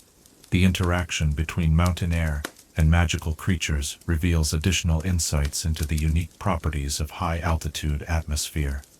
Many magical creatures that thrive in mountain environments have developed special adaptations that allow them to extract magical energy directly from the air they breathe. Dragons, for example, are known to prefer mountain layers not only for their defensive advantages, but also because the magical properties of mountain air enhance their fire-breathing abilities and overall magical power. Similarly, phoenixes often nest at extremely high altitudes, where the pure mountain air supports their complex magical regeneration cycles. Magical healing practices have long recognized the therapeutic properties of mountain air, with high-altitude sanitariums and healing centers taking advantage of atmospheric conditions that can accelerate recovery from magical injuries and illnesses. The enhanced magical energy available in mountain air allows healing spells to work more effectively, while the purity of the atmosphere reduces the risk of magical contamination that can complicate the healing process. Some magical ailments can only be properly treated at altitude, where the unique properties of mountain air provide essential support for the healing process.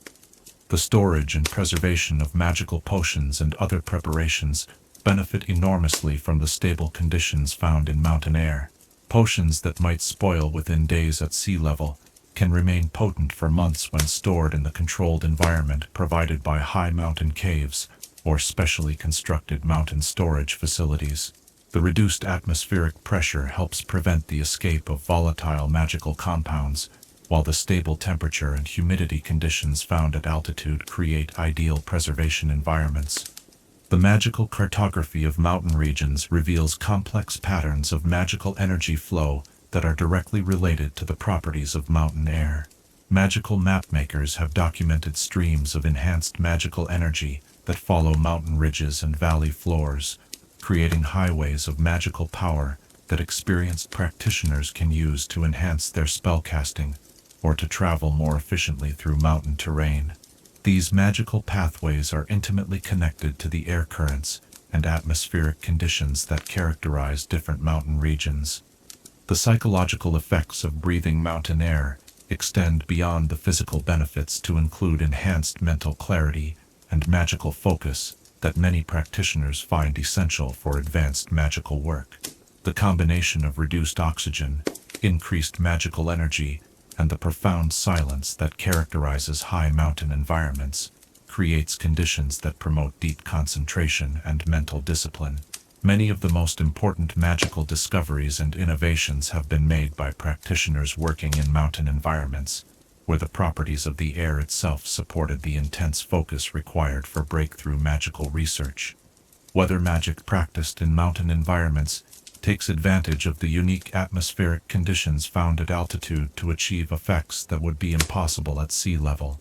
The interaction between different air masses at varying altitudes creates opportunities for weather workers to influence large-scale atmospheric patterns with relatively modest magical input. Mountain-based weather magic has been credited with preventing droughts, moderating severe storms, and maintaining the delicate atmospheric balance that supports agriculture in mountain valleys and surrounding lowland regions. The seasonal migration patterns of many magical creatures are closely tied to the changing magical properties of mountain air throughout the year. Creatures that depend on high levels of atmospheric magical energy often move to higher altitudes during seasons when mountain air is most heavily charged with magical power, while other species descend to lower elevations when mountain conditions become too magically intense for their comfort. Understanding these migration patterns provides valuable insights into the complex ways that mountain air properties change throughout the annual cycle. The future study of magical mountain air properties promises to reveal even more sophisticated understanding of how altitude, atmospheric pressure, and magical energy interact to create conditions that enhance magical practice. Advanced magical research techniques are beginning to map the three-dimensional structure of magical energy fields in mountain environments, revealing patterns of magical enhancement that follow complex mathematical relationships with altitude, season, and geographical location.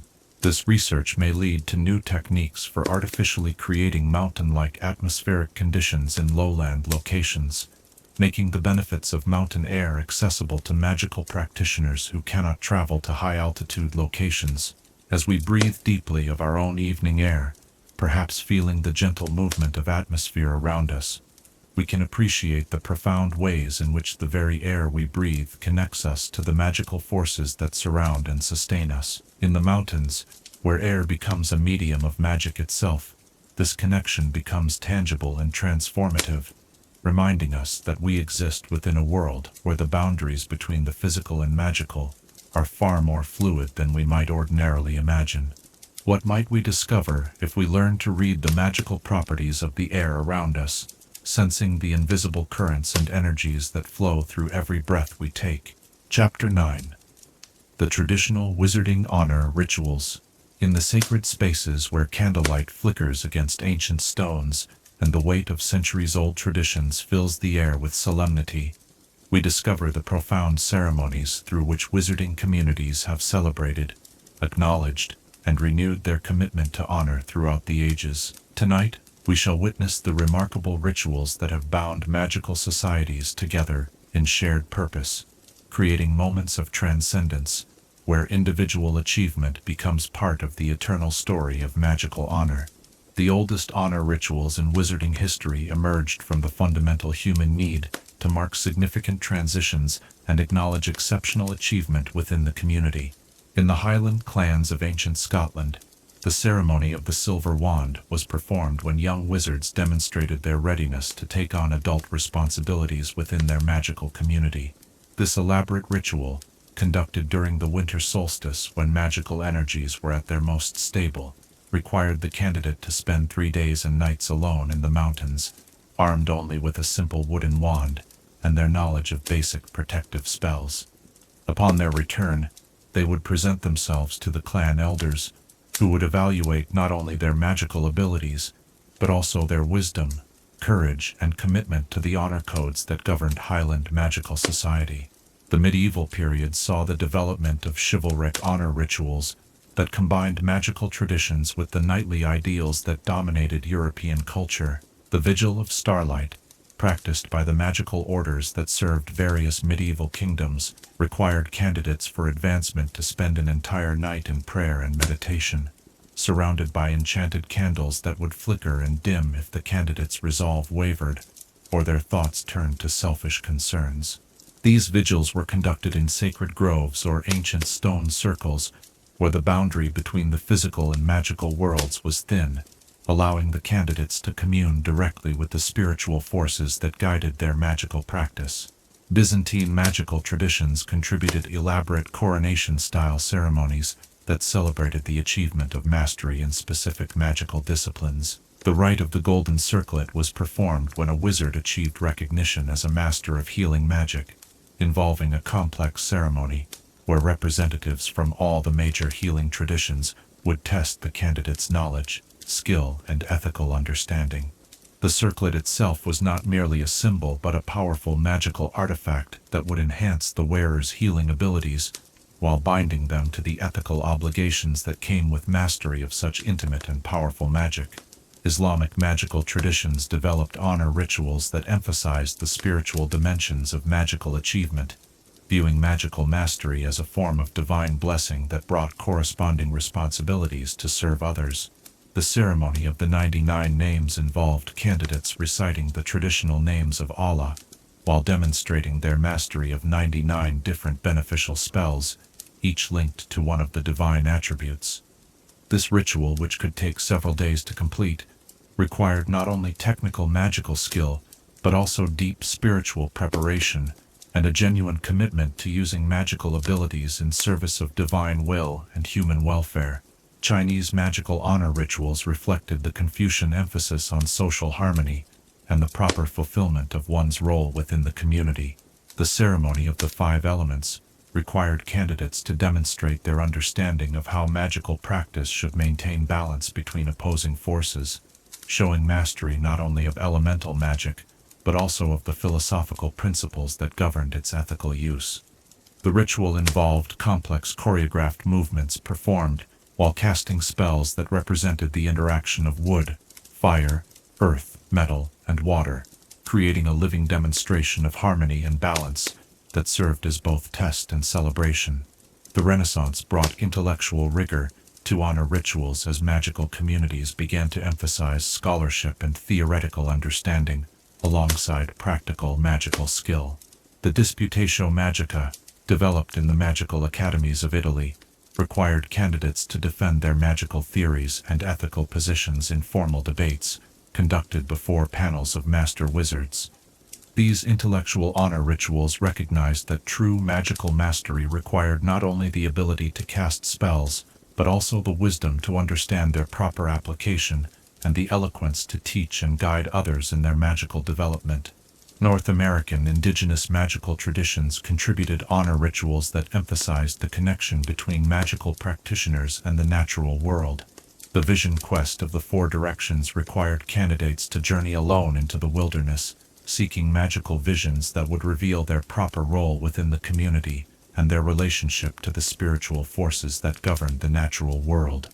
These quests often lasted for weeks, testing not only magical ability, but also the physical and spiritual endurance necessary to maintain one's magical practice under challenging conditions. African magical traditions developed communal honor rituals that celebrated the achievement of individual wizards, while reinforcing their connection to the broader community. The Dance of 1,000 Stars involved entire villages in elaborate ceremonies that could last for days, combining music, dance, storytelling, and magical demonstrations in celebrations that honored both the individual achievement and the community support that had made it possible. These rituals recognized that magical mastery was not a solitary achievement, but the result of generations of accumulated wisdom and community investment. The development of formal magical governments in the 18th and 19th centuries led to the creation of state honor rituals that recognized service to the broader magical community. The Order of Merlin, established by the British Ministry of Magic, created elaborate investiture ceremonies that acknowledged various levels of magical achievement and service. These ceremonies, conducted in the presence of the entire Wizengamot, involved the presentation of enchanted medals and certificates that served not only as recognition, but also as magical talismans that enhanced the recipient's abilities and marked them as individuals who had earned the trust and respect of their community. The tradition of seasonal honor rituals, developed as magical communities, recognized the importance of regular renewal and rededication to honor principles. The equinox renewal, practiced in many European magical communities, provided opportunities for wizards to publicly reaffirm their commitment to honor codes and to acknowledge any failures or shortcomings from the previous season. These ceremonies emphasized forgiveness and renewal rather than punishment, recognizing that maintaining honor was an ongoing process rather than a single achievement. Family honor rituals played crucial roles in transmitting values and expectations from one generation to the next within wizarding families. The passing of the family wand, practiced by many ancient magical families, marked the formal recognition of a young wizard's readiness to take on adult responsibilities within the family magical tradition. These intimate ceremonies, conducted in the presence of family elders, and often including the spirits of deceased family members summoned through ancestral magic, created powerful emotional and magical bonds between generations, while ensuring the continuity of family honor traditions. Professional honor rituals developed within specialized magical occupations, as practitioners recognized the need for ceremonies that could acknowledge expertise and commitment within specific fields. The Healer's Oath, administered to new graduates of magical medical schools, involved complex rituals that magically bound practitioners to ethical standards while enhancing their ability to sense and treat magical ailments. These professional ceremonies served both practical and symbolic functions, creating communities of practice united by shared values and mutual obligations. Military honor rituals in magical armed forces combined traditional military traditions with magical elements that could only be performed by magical practitioners.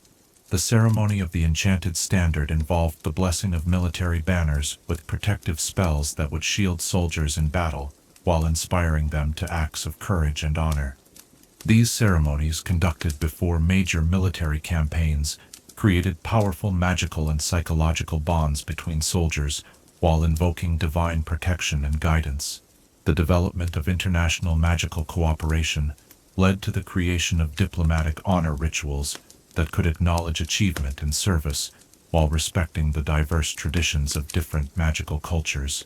The ceremony inducting new members into the International Confederation of Wizards incorporated elements from multiple magical traditions, creating hybrid rituals that honored achievement, while promoting understanding and cooperation between different magical communities.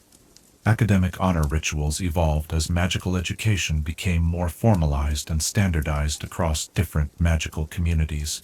Graduation ceremonies at institutions like Hogwarts developed elaborate traditions that marked not only academic achievement, but also the moral and ethical development that was considered essential to responsible magical practice. The Sorting Hat's role in these ceremonies represented the tradition of magical assessment that could evaluate not only knowledge and skill, but also character and potential for honorable conduct. Revolutionary periods in magical history often saw the development of new honor rituals that reflected changing values and priorities within magical society. The ceremonies developed during the magical civil rights movements of the 20th century emphasized equality, justice, and the inclusion of previously marginalized groups within the honor traditions of magical society. These new rituals often challenged traditional assumptions about who was worthy of honor, while preserving the essential values that made honor meaningful. The adaptation of ancient honor rituals to modern conditions represents an ongoing challenge for contemporary magical society. Traditional ceremonies that once took place in isolated natural settings must now be adapted to urban magical environments, while rituals that assumed small, close-knit communities must be modified to serve large, diverse magical populations. Modern honor rituals increasingly incorporate magical technology while preserving the essential spiritual and emotional elements that make these ceremonies meaningful. The psychological and spiritual effects of participating in honor rituals extend far beyond the immediate recognition of achievement or service.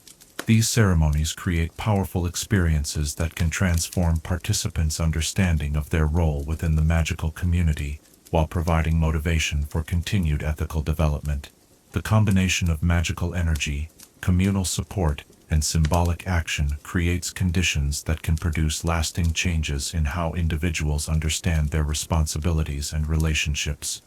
The preservation of honor ritual traditions faces challenges from modernization, cultural change, and the increasing diversity of magical communities.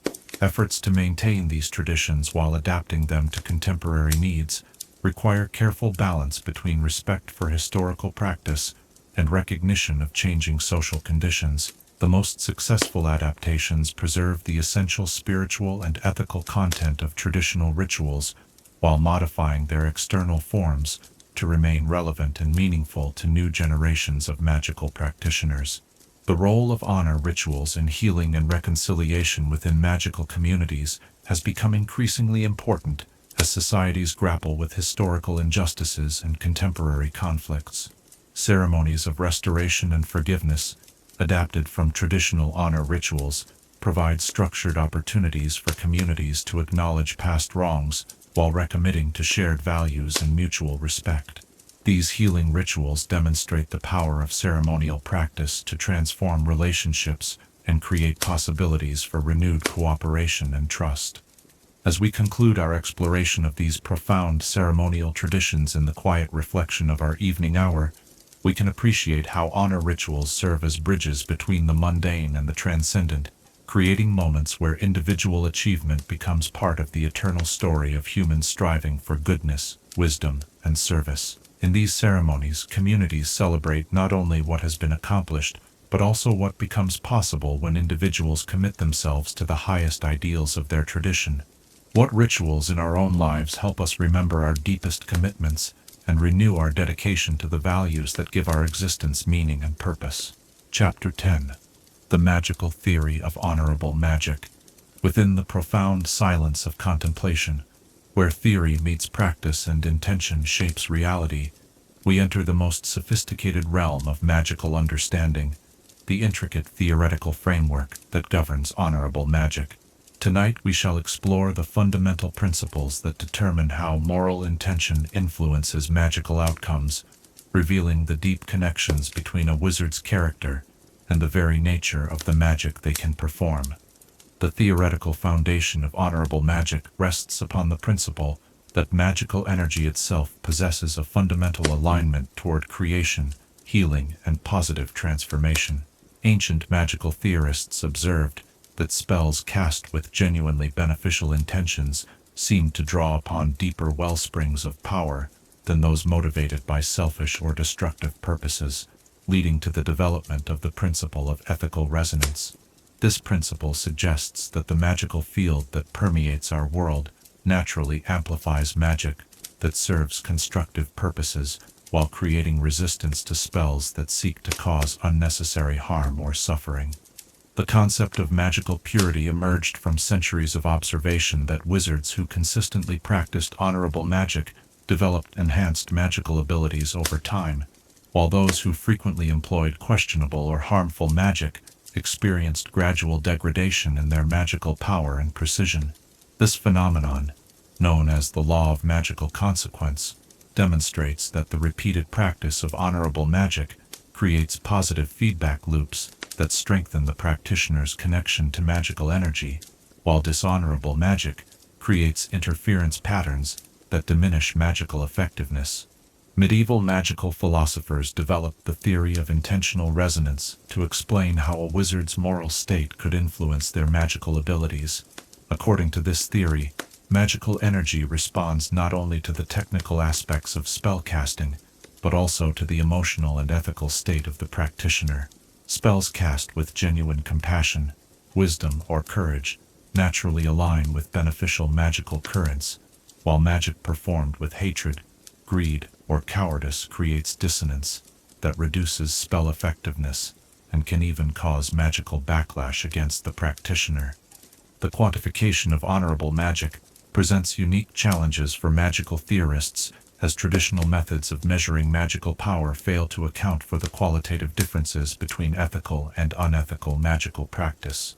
The development of moral magical metrics in the Renaissance period introduced new methods for evaluating magical practice that considered not only the power and precision of spells, but also their alignment with ethical principles.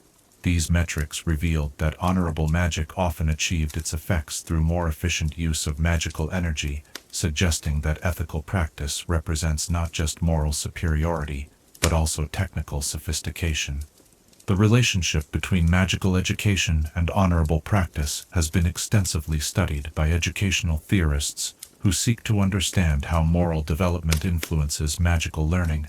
Research has consistently shown that students who receive ethical training alongside technical magical instruction develop stronger magical abilities and maintain their skills more effectively throughout their careers than those who focus solely on spell technique.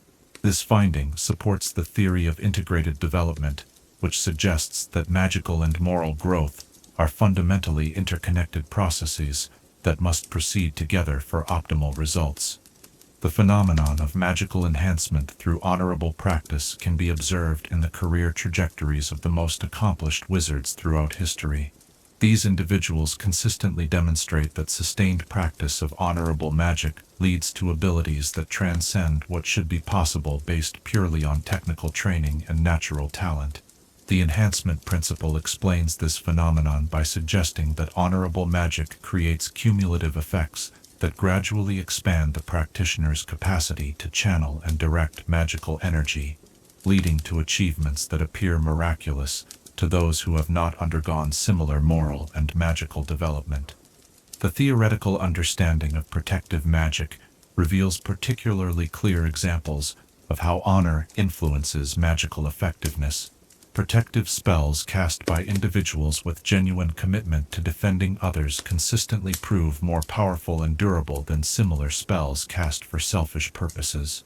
The theory of protective resonance explains that defensive magic draws its power not only from the caster's magical ability, but also from their moral authority to stand between harm and those they seek to protect. This moral authority creates what theorists call an ethical amplification effect that can multiply the effectiveness of protective spells by orders of magnitude. Healing magic provides another domain where the connection between honor and magical effectiveness is clearly demonstrated. Healers who approach their practice with genuine compassion and dedication to patient welfare consistently achieve better results than those who view healing as merely a technical challenge or a source of professional advancement. The compassionate resonance theory suggests that healing magic works most effectively when the healer's intentions align with the fundamental life-affirming properties of magical energy, creating synergistic effects that enhance both the power and precision of medical magic. The study of magical failure patterns has revealed important insights into how dishonorable intentions can interfere with magical practice. Spells cast with malicious intent often fail in unexpected ways, sometimes turning their effects back upon the caster or producing results that are opposite to those intended. The theory of karmic magical reflection suggests that these failures result from the natural tendency of magical energy to resist being used for purposes that conflict with its fundamental nature, creating what theorists describe as ethical interference patterns that disrupt normal spell function. The development of collaborative magic theory has demonstrated how honorable practice enables forms of magical cooperation that are impossible when practitioners harbor selfish or deceptive motivations. Spells that require multiple casters to work in harmony can only succeed when all participants share genuine commitment to the spell's beneficial purpose. The theory of ethical synchronization explains that the magical fields generated by honorable practitioners naturally align and reinforce each other, while the magical signatures of dishonorable wizards create interference that prevents effective cooperation. Advanced theoretical work on magical sustainability has revealed that honorable magic practices create self-renewing magical systems that can continue indefinitely without depleting magical resources or causing environmental damage. In contrast, magic practiced without regard for ethical considerations often creates what theorists call magical entropy, a gradual degradation of the magical environment that can lead to the depletion of magical resources and the disruption of natural magical processes. The principle of magical ecology suggests that honorable magic works in harmony with natural magical systems, while dishonorable magic parasitically exploits these systems in ways that ultimately undermine their stability. The investigation of magical longevity has produced evidence that wizards who consistently practice honorable magic maintain their abilities longer and experience slower magical aging than those whose practice is ethically compromised. The theory of moral magical preservation suggests that honorable practice creates protective effects that shield practitioners from the natural deterioration of magical ability that typically accompanies aging. These protective effects appear to result from the accumulated positive magical resonance created by years of ethical practice. The phenomenon of magical inspiration, the sudden appearance of new magical knowledge or abilities during moments of great moral clarity, has been documented throughout magical history, but only recently subjected to systematic theoretical analysis. The theory of ethical revelation suggests that practitioners who achieve high levels of moral development become capable of accessing collective magical knowledge that is normally beyond individual reach. This process appears to involve temporary expansion of consciousness that allows access to the accumulated wisdom of all honorable magical practitioners throughout history. The mathematical modeling of honorable magic has produced sophisticated equations that describe the relationship between ethical development and magical power. These models suggest that the enhancement effects of honorable practice follow exponential rather than linear patterns, meaning that small improvements in ethical development can produce dramatic increases in magical capability. The mathematical precision of these relationships provides strong evidence that the connection between honor and magical power reflects fundamental laws of magical physics rather than mere philosophical speculation. The study of magical creativity has revealed that practitioners committed to honorable magic show enhanced ability to develop new spells and magical techniques. The theory of ethical innovation suggests that moral clarity removes psychological and spiritual obstacles that normally limit creative thinking, allowing honorable practitioners to perceive new possibilities and connections that escape those whose practice is ethically compromised. This enhanced creativity appears to result from the expanded awareness and improved judgment that develop naturally through consistent ethical practice. The investigation of magical communication has demonstrated that honorable practitioners develop enhanced abilities to sense the intentions and emotional states of others, leading to more effective magical cooperation and reduced likelihood of magical conflicts. The theory of empathetic resonance explains this phenomenon by suggesting that ethical development naturally enhances the wizard's sensitivity to the magical signatures and emotional emanations of other magical beings, creating a form of magical empathy that facilitates understanding and cooperation. The analysis of magical decision-making has revealed that practitioners with strong ethical development show improved ability to assess the likely consequences of their magical actions, leading to more effective and appropriate use of magical power. The theory of moral prescience suggests that ethical development enhances the wizard's intuitive understanding of complex cause and effect relationships, allowing them to make decisions that take into account long-term consequences and subtle interactions that might escape less ethically developed practitioners. The study of magical teaching effectiveness has consistently shown that instructors who embody the ethical principles they teach achieve better results with their students than those who focus purely on technical instruction. The theory of exemplar teaching suggests that students learn magical techniques more effectively when they can observe the integration of ethical and technical practice in their instructors, creating models that demonstrate how honor and magical ability can be developed together. The emerging field of collective magical consciousness research is investigating how communities of honorable practitioners can achieve enhanced magical capabilities through shared commitment to ethical principles. Preliminary findings suggest that groups united by strong ethical bonds can access forms of magical knowledge and power that exceed the sum of their individual abilities, creating what researchers call emergent ethical enhancement effects that may represent entirely new categories of magical phenomenon.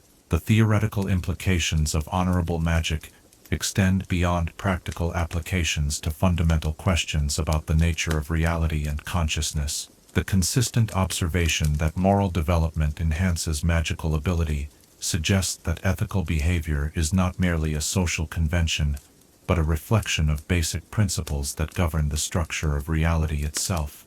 This finding has led to new philosophical investigations into the relationship between consciousness, morality, and the fundamental forces that shape our universe.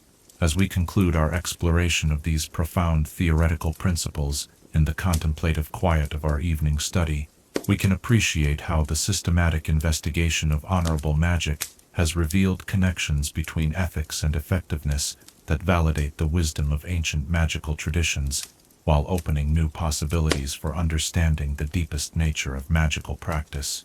The evidence consistently demonstrates that honor is not merely an external constraint on magical practice, but an essential component that unlocks the highest levels of magical achievement. In the gentle glow of understanding that illuminates our thoughts tonight, how might we apply these principles to ensure that our own pursuits, magical or mundane, align with the ethical foundations that give our efforts their deepest meaning and greatest power? Chapter 11. The Ancient Magic of Latvian Wizards. Where amber holds the memory of ancient forests, and the Baltic winds carry songs older than written history, we discover the remarkable magical traditions of Latvia, a land where shamanic practices merged with Christian mysticism to create some of the most enduring and powerful magic in Northern Europe. Tonight we journey to this crossroads of civilizations, where Livonian earth magic, Germanic scholarly traditions, and Slavic folk wisdom combined to produce magical practices that have influenced the development of European wizardry for over a millennium. The earliest magical traditions of the Latvian region emerged from the indigenous Livonian and Latgalian tribes, whose shamanic practices were intimately connected to the vast forests of pine, birch, and oak that covered the Baltic coastal plains. These ancient practitioners understood magic as an extension of the natural world, developing techniques for communicating with tree spirits, calling upon the power of sacred groves, and reading the future in the patterns of amber washed up on Baltic shores. The Livonian concept of magic emphasized harmony with natural cycles, respect for the wisdom of ancestors, and the understanding that magical power came not from dominating nature, but from learning to work in partnership with its inherent energies. The sacred groves that served as centers of Livonian magical practice were not merely collections of trees, but carefully cultivated magical environments where specific combinations of plant species created powerful focal points for magical energy. The most important of these groves, known as odzes, were maintained by hereditary grove keepers who possessed intimate knowledge of how different tree species interacted magically and how seasonal changes affected the magical properties of the grove. These guardians developed sophisticated techniques for enhancing the natural magical field of the forest through careful pruning, the strategic planting of magical herbs, and the performance of seasonal rituals that maintained the grove's spiritual balance. The integration of amber into Latvian magical practice reflects the deep connection between the land's geological history and its magical traditions. Baltic amber, formed from the resin of ancient forests that existed millions of years ago, was understood by Latvian wizards to contain concentrated memories of primordial magical energy. Master amber workers developed techniques for awakening this stored magical power, creating amber talismans and magical implements that could channel the accumulated wisdom of countless generations of trees. The most powerful amber magical objects incorporated insects or plant matter trapped within the fossilized resin, creating direct links to the ancient magical ecosystems that had existed before human civilization. The arrival of Germanic merchants and missionaries in the 12th and 13th centuries brought significant changes to Latvian magical practice, as traditional shamanic techniques encountered the more structured and scholarly approaches to magic favored by Central European wizards. Rather than replacing indigenous practices, this cultural contact led to a sophisticated synthesis that combined the intuitive nature-based magic of the Livonians with the systematic magical theory and formal spellcasting techniques of Germanic tradition. This fusion created uniquely Latvian approaches to magic that were both deeply rooted in local tradition and technically sophisticated by European standards. The establishment of the Livonian Order and other crusading organizations in the Baltic region created complex challenges for local magical practitioners, who found themselves caught between their traditional practices and the religious and political pressures of Christianization. Many Latvian wizards developed remarkable abilities to adapt their magical practices to Christian contexts, finding ways to preserve essential techniques while presenting them in forms that appeared compatible with Christian theology. This process of magical syncretism led to the development of unique traditions that combined shamanic practices with Christian symbolism, creating hybrid forms of magic that satisfied both spiritual and practical needs. The city of Riga, founded by German merchants in 1201, became a crucial center for the development of urban Latvian magical traditions as rural practitioners moved to the growing commercial center and adapted their techniques to urban environments. City-dwelling Latvian wizards developed new approaches to magic that could function effectively in densely populated areas while drawing upon the magical traditions of their rural origins. These urban magical practices often involved the creation of hidden magical gardens within city courtyards, the use of imported magical materials to supplement local resources, and the development of discrete magical services that could serve both the growing German merchant community and the indigenous Latvian population. The guild system that governed medieval Riga included specialized organizations for magical craftsmen who combined traditional Latvian magical techniques with the commercial opportunities provided by the city's position as a major Baltic trading center. Latvian magical artisans became renowned throughout Northern Europe for their skill in creating amber magical objects, their ability to preserve food and other perishables through magical techniques adapted from traditional forest preservation methods, and their development of protective magic specifically designed for maritime trade. These guild members served as crucial bridges between traditional Latvian magical culture and the broader European magical community. The Polish-Lithuanian period in Latvian history brought yet another layer of cultural influence to local magical traditions, as Catholic mysticism and Polish magical techniques were integrated with existing practices. This period saw the development of some of the most sophisticated Latvian magical traditions, including elaborate seasonal festivals that combined Catholic religious observances with ancient Livonian nature worship, and the creation of magical manuscript traditions that preserved indigenous knowledge while presenting it in forms acceptable to Catholic authorities. The magical libraries established in Latvian monasteries during this period became repositories of unique magical knowledge that combined multiple cultural traditions. The Swedish period brought Protestant influences that significantly affected Latvian magical practice, as Lutheran theology's emphasis on direct spiritual experience resonated with traditional shamanic approaches to magic, while the Swedish administration's relatively tolerant attitude allowed for the preservation of folk magical traditions. Swedish period Latvian magic developed distinctive characteristics that emphasized personal spiritual development, the importance of individual conscience in magical practice, and the integration of magical techniques with everyday practical activities such as farming, craftsmanship, and household management. Baltic coastal plants, forest herbs, meadow flowers, and wetland species were all incorporated into complex magical preparations that could address both physical ailments and magical conditions. Latvian magical herbalists became particularly renowned for their ability to create tinctures and preparations that maintained their potency through the long Baltic winters, using preservation techniques that combined traditional knowledge with innovations developed through contact with other European magical traditions. The magical significance of Latvian seasonal festivals reflects the deep integration between magical practice and agricultural cycles that characterized rural Latvian life. The festival of Jauji, celebrating the summer solstice, involved magical practices designed to ensure good harvests, protect livestock, and maintain the health and prosperity of the community throughout the coming year. These celebrations combined ancient fire magic, elaborate floral decorations with specific magical properties, and communal rituals that strengthened the magical bonds between community members while renewing their connection to the land and its seasonal cycles. Latvian folk songs, known as dainas, contain magical elements that have been recognized by scholars studying the intersection of music and magic. These ancient songs preserve magical formulas, healing incantations, and protective spells within poetic structures that made them easy to memorize and transmit across generations.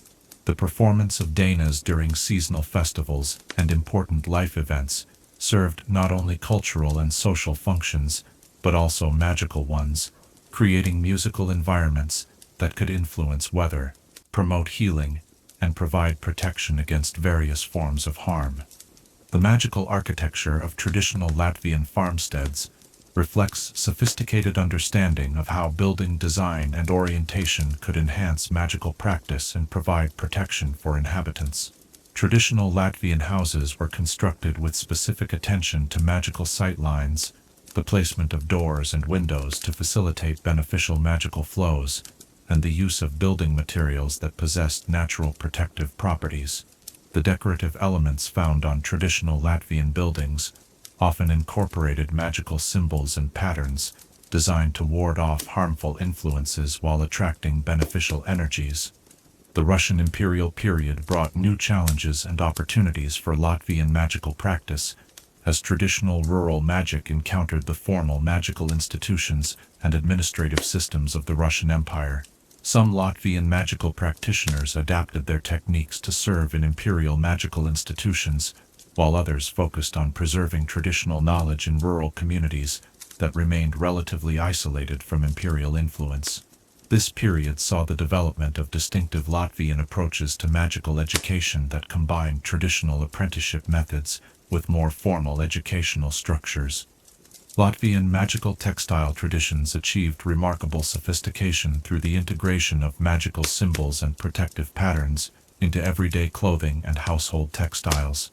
Traditional Latvian weavers developed techniques for incorporating protective magic into their work, creating garments and household items that provided continuous magical protection for their users.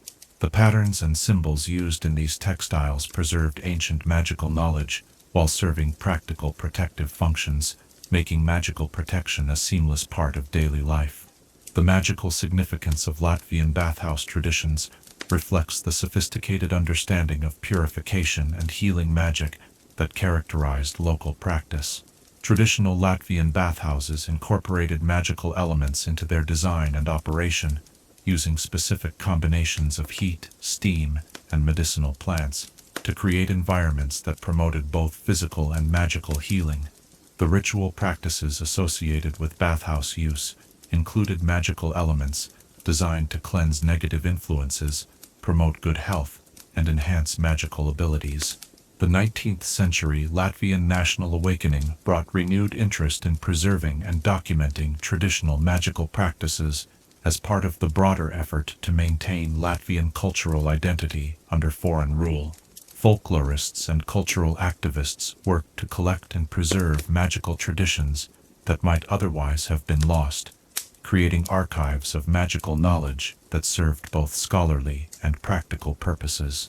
This preservation effort helped ensure that traditional Latvian magical techniques would survive into the modern period, despite the disruptions of industrialization and political change. The magical uses of traditional Latvian craftsmanship extended beyond purely utilitarian purposes to include sophisticated understanding of how different materials and construction techniques could enhance magical practice. Latvian woodworkers, metalworkers, and other craftsmen developed techniques for creating magical tools and implements that incorporated traditional magical knowledge while meeting the practical needs of magical practitioners. These craftsmen often served as informal magical practitioners themselves, using their understanding of materials and construction to create objects that possessed inherent magical properties. The integration of Latvian magical traditions with broader European magical culture occurred gradually over centuries of cultural contact and exchange. Latvian magical practitioners contributed their sophisticated understanding of nature magic, seasonal cycles, and traditional craftsmanship to the broader European magical community, while adapting external magical techniques to local conditions and cultural preferences. This exchange enriched both Latvian magical tradition and the broader European magical heritage. The survival of Latvian magical traditions through periods of political upheaval and cultural suppression demonstrates the resilience and adaptability of folk magical practices. Despite centuries of foreign rule, religious conversion, and social change, essential elements of traditional Latvian magic have been preserved and transmitted to new generations. Modern practitioners continue to draw upon this rich heritage while adapting ancient techniques to contemporary conditions and needs. The influence of Latvian magical traditions on broader European magical development can be seen in various areas, including magical herbalism, protective magic, and the integration of magical practice with traditional craftsmanship. The sophisticated techniques developed by Latvian practitioners for working with natural materials, creating long-lasting magical preparations, and maintaining magical traditions through oral transmission have contributed to the development of magical practices throughout Northern and Eastern Europe.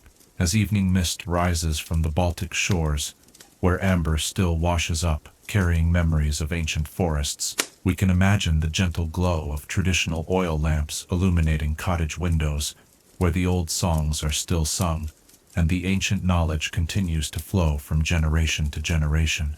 In these quiet moments, the magic of Latvia lives on, reminding us that the deepest magical traditions are those that grow from intimate knowledge of place, respect for natural cycles, and understanding that true magical power comes from harmony rather than domination. What ancient wisdom in our own heritage might we rediscover if we learn to listen to the stories that our landscapes and traditions continue to tell? Chapter 12. The historical development of magical ethics.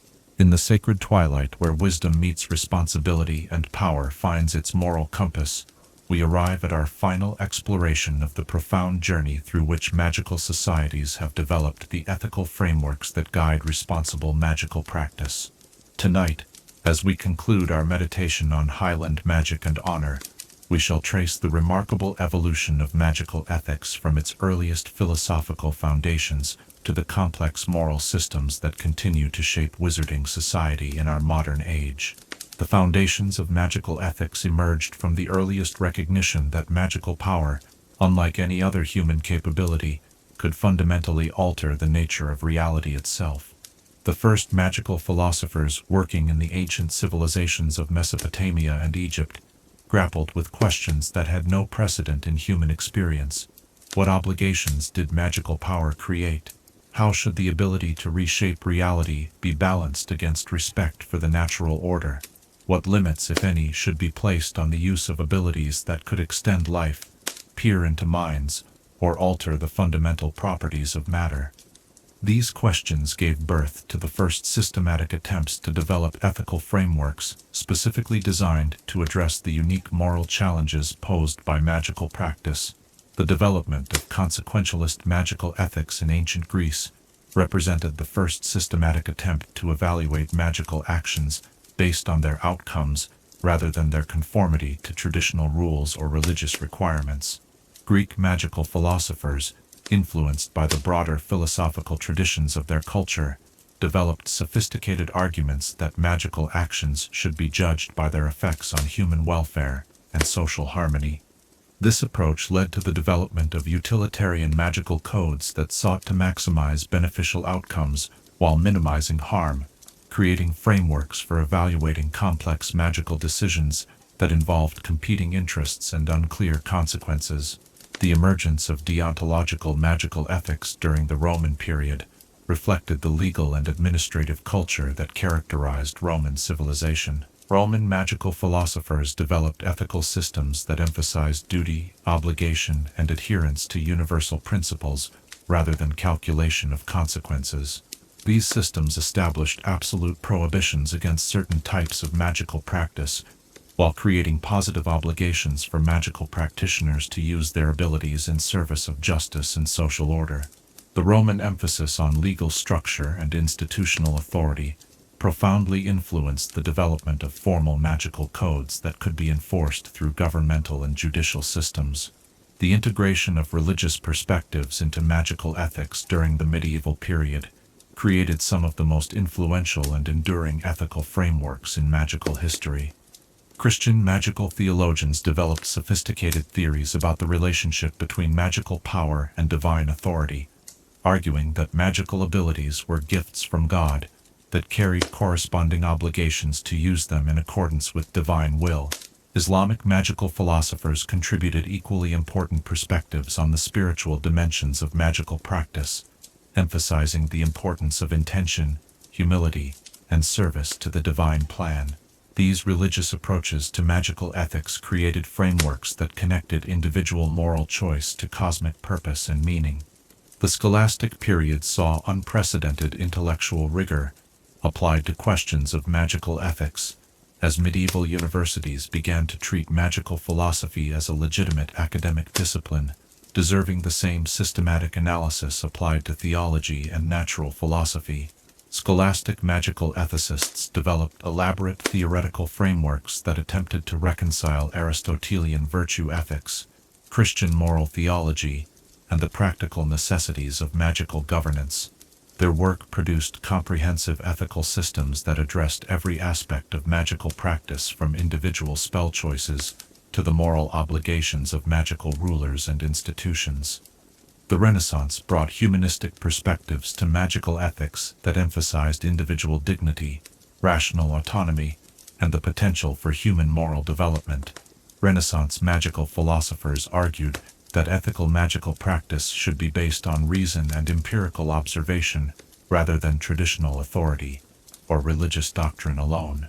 This approach led to the development of ethical systems that encouraged magical practitioners to take personal responsibility for their moral development, while providing frameworks for making ethical decisions based on careful analysis of circumstances and consequences.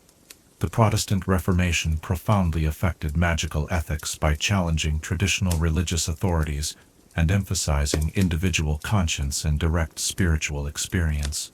Protestant magical reformers developed ethical frameworks that encouraged magical practitioners to develop personal relationships with divine authority while maintaining responsibility for their own moral choices. This emphasis on individual conscience led to more flexible and adaptable ethical systems that could accommodate cultural differences while maintaining core principles of responsible magical practice.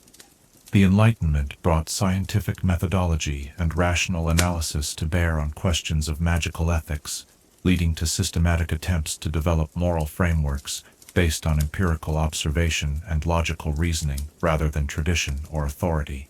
Enlightenment magical philosophers conducted detailed studies of the actual consequences of different types of magical practice, using this empirical data to develop ethical guidelines based on evidence rather than speculation. Their work laid the foundation for modern evidence-based approaches to magical ethics that continue to influence contemporary moral reasoning. The development of professional magical ethics during the industrial period reflected the increasing specialization and institutionalization of magical practice. As magical practitioners began to organize into professional associations and formal educational institutions, the need arose for specialized ethical codes that could address the unique moral challenges faced by healers, researchers, government officials, and other magical professionals. These professional codes established standards of conduct that went beyond general moral principles to address specific obligations and responsibilities associated with different types of magical practice. The emergence of international magical ethics in the 19th and 20th centuries reflected the growing interconnectedness of magical societies and the need for common ethical standards that could facilitate cooperation between diverse magical cultures. International ethical frameworks required unprecedented levels of cross-cultural dialogue and compromise, as magical societies with very different cultural backgrounds sought to identify shared moral principles that could serve as the foundation for international cooperation and mutual understanding. The democratic revolution in magical governance brought new challenges to magical ethics as traditional authority-based moral systems gave way to frameworks that emphasized popular participation and democratic decision-making. Democratic magical ethics required the development of new approaches to moral reasoning that could accommodate diverse viewpoints while maintaining coherent standards of conduct. This evolution led to more inclusive and participatory approaches to ethical development that involved broader segments of magical society in the process of moral reasoning and standard setting. The rise of scientific magical research created entirely new categories of ethical problems that required sophisticated frameworks for evaluating the moral implications of experimental magical practice. Research ethics became a specialized branch of magical moral philosophy that addressed questions about informed consent, risk assessment, the treatment of experimental subjects, and the responsibilities of researchers to society. These frameworks established protocols for ensuring that magical research could proceed safely and ethically while advancing knowledge and understanding. The civil rights movements of the 20th century forced fundamental reassessment of traditional magical ethical frameworks that had often excluded or marginalized certain groups within magical society. The development of more inclusive ethical systems required confronting historical injustices while creating new frameworks that recognized the equal moral worth and dignity of all magical beings. This process led to significant reforms in magical ethics that expanded concepts of moral consideration and responsibility. The environmental movement brought ecological perspectives to magical ethics that emphasized the moral significance of the natural world and the responsibilities of magical practitioners toward non-human nature. Environmental magical ethics developed sophisticated frameworks for evaluating the ecological consequences of magical practice while establishing positive obligations to protect and preserve magical ecosystems. These approaches represented significant expansions of traditional magical ethics that had focused primarily on relationships between magical practitioners. The development of biomagical ethics addressed the unique moral challenges posed by magical practices that could alter life processes, extend lifespans, or modify biological characteristics. These ethical frameworks required careful consideration of questions about the limits of acceptable intervention in natural processes, the distribution of life-extending magical treatments, and the moral status of magically created or modified life forms. Biomagical ethics became one of the most active areas of contemporary moral philosophy, as advances in magical medicine and biological magic created new possibilities and new ethical dilemmas. The emergence of technological magical ethics reflected the increasing integration of magical and non-magical technologies that created hybrid systems with novel moral implications. These ethical frameworks addressed questions about the appropriate use of magic to enhance or interfere with technological systems, the responsibilities of magical practitioners in an increasingly digital world, and the moral implications of magically enhanced artificial intelligence and automated systems. The globalization of magical society created new challenges for ethical systems that had developed within particular cultural contexts, but now needed to function in multicultural environments. Global magical ethics required the development of frameworks that could accommodate cultural diversity while maintaining coherent standards of conduct. This process involved extensive cross-cultural dialogue and the development of new approaches to moral reasoning that could bridge different ethical traditions. The development of preventive magical ethics represented a shift from reactive approaches that addressed moral problems after they arose to proactive frameworks designed to anticipate and prevent ethical difficulties before they occurred. These approaches emphasized the importance of moral education, institutional design, and cultural development in creating environments that naturally supported ethical behavior rather than simply responding to moral failures after they happened. The integration of psychological and social scientific research into magical ethics provided new understanding of the factors that influenced moral decision-making and the effectiveness of different approaches to ethical education and enforcement. This research led to more sophisticated understanding of how moral reasoning actually functioned in practice and how ethical systems could be designed to work more effectively with human psychological and social realities. The emergence of applied magical ethics as a specialized field reflected the recognition that abstract moral principles needed to be translated into practical guidance for specific situations and contexts. Applied ethicists developed specialized frameworks for addressing the moral challenges faced in magical medicine education, governance, business, and other areas of practice. These frameworks provided concrete guidance for practitioners while maintaining connection to broader moral principles and theories. The development of comparative magical ethics involved systematic study of different ethical traditions within magical society, seeking to identify both universal principles and legitimate areas of cultural variation. This work contributed to better understanding of the relationship between moral truth and cultural context, while providing frameworks for cross-cultural moral dialogue and cooperation. The future development of magical ethics will likely be shaped by continuing advances in magical technology, changing social conditions, and the ongoing need to address global challenges that require unprecedented levels of cooperation between magical and non-magical societies. The principles that have guided ethical development throughout history: the emphasis on responsibility proportionate to power, the importance of considering consequences for all affected parties, and the need to balance individual freedom with social responsibility, will likely continue to provide foundation for whatever new frameworks emerge. As we conclude our journey through the rich landscape of Highland magic and the development of magical honor, sitting in the gentle quiet of our evening reflection, we can appreciate how each generation of magical practitioners has grappled with the fundamental questions of how to use extraordinary power responsibly and wisely.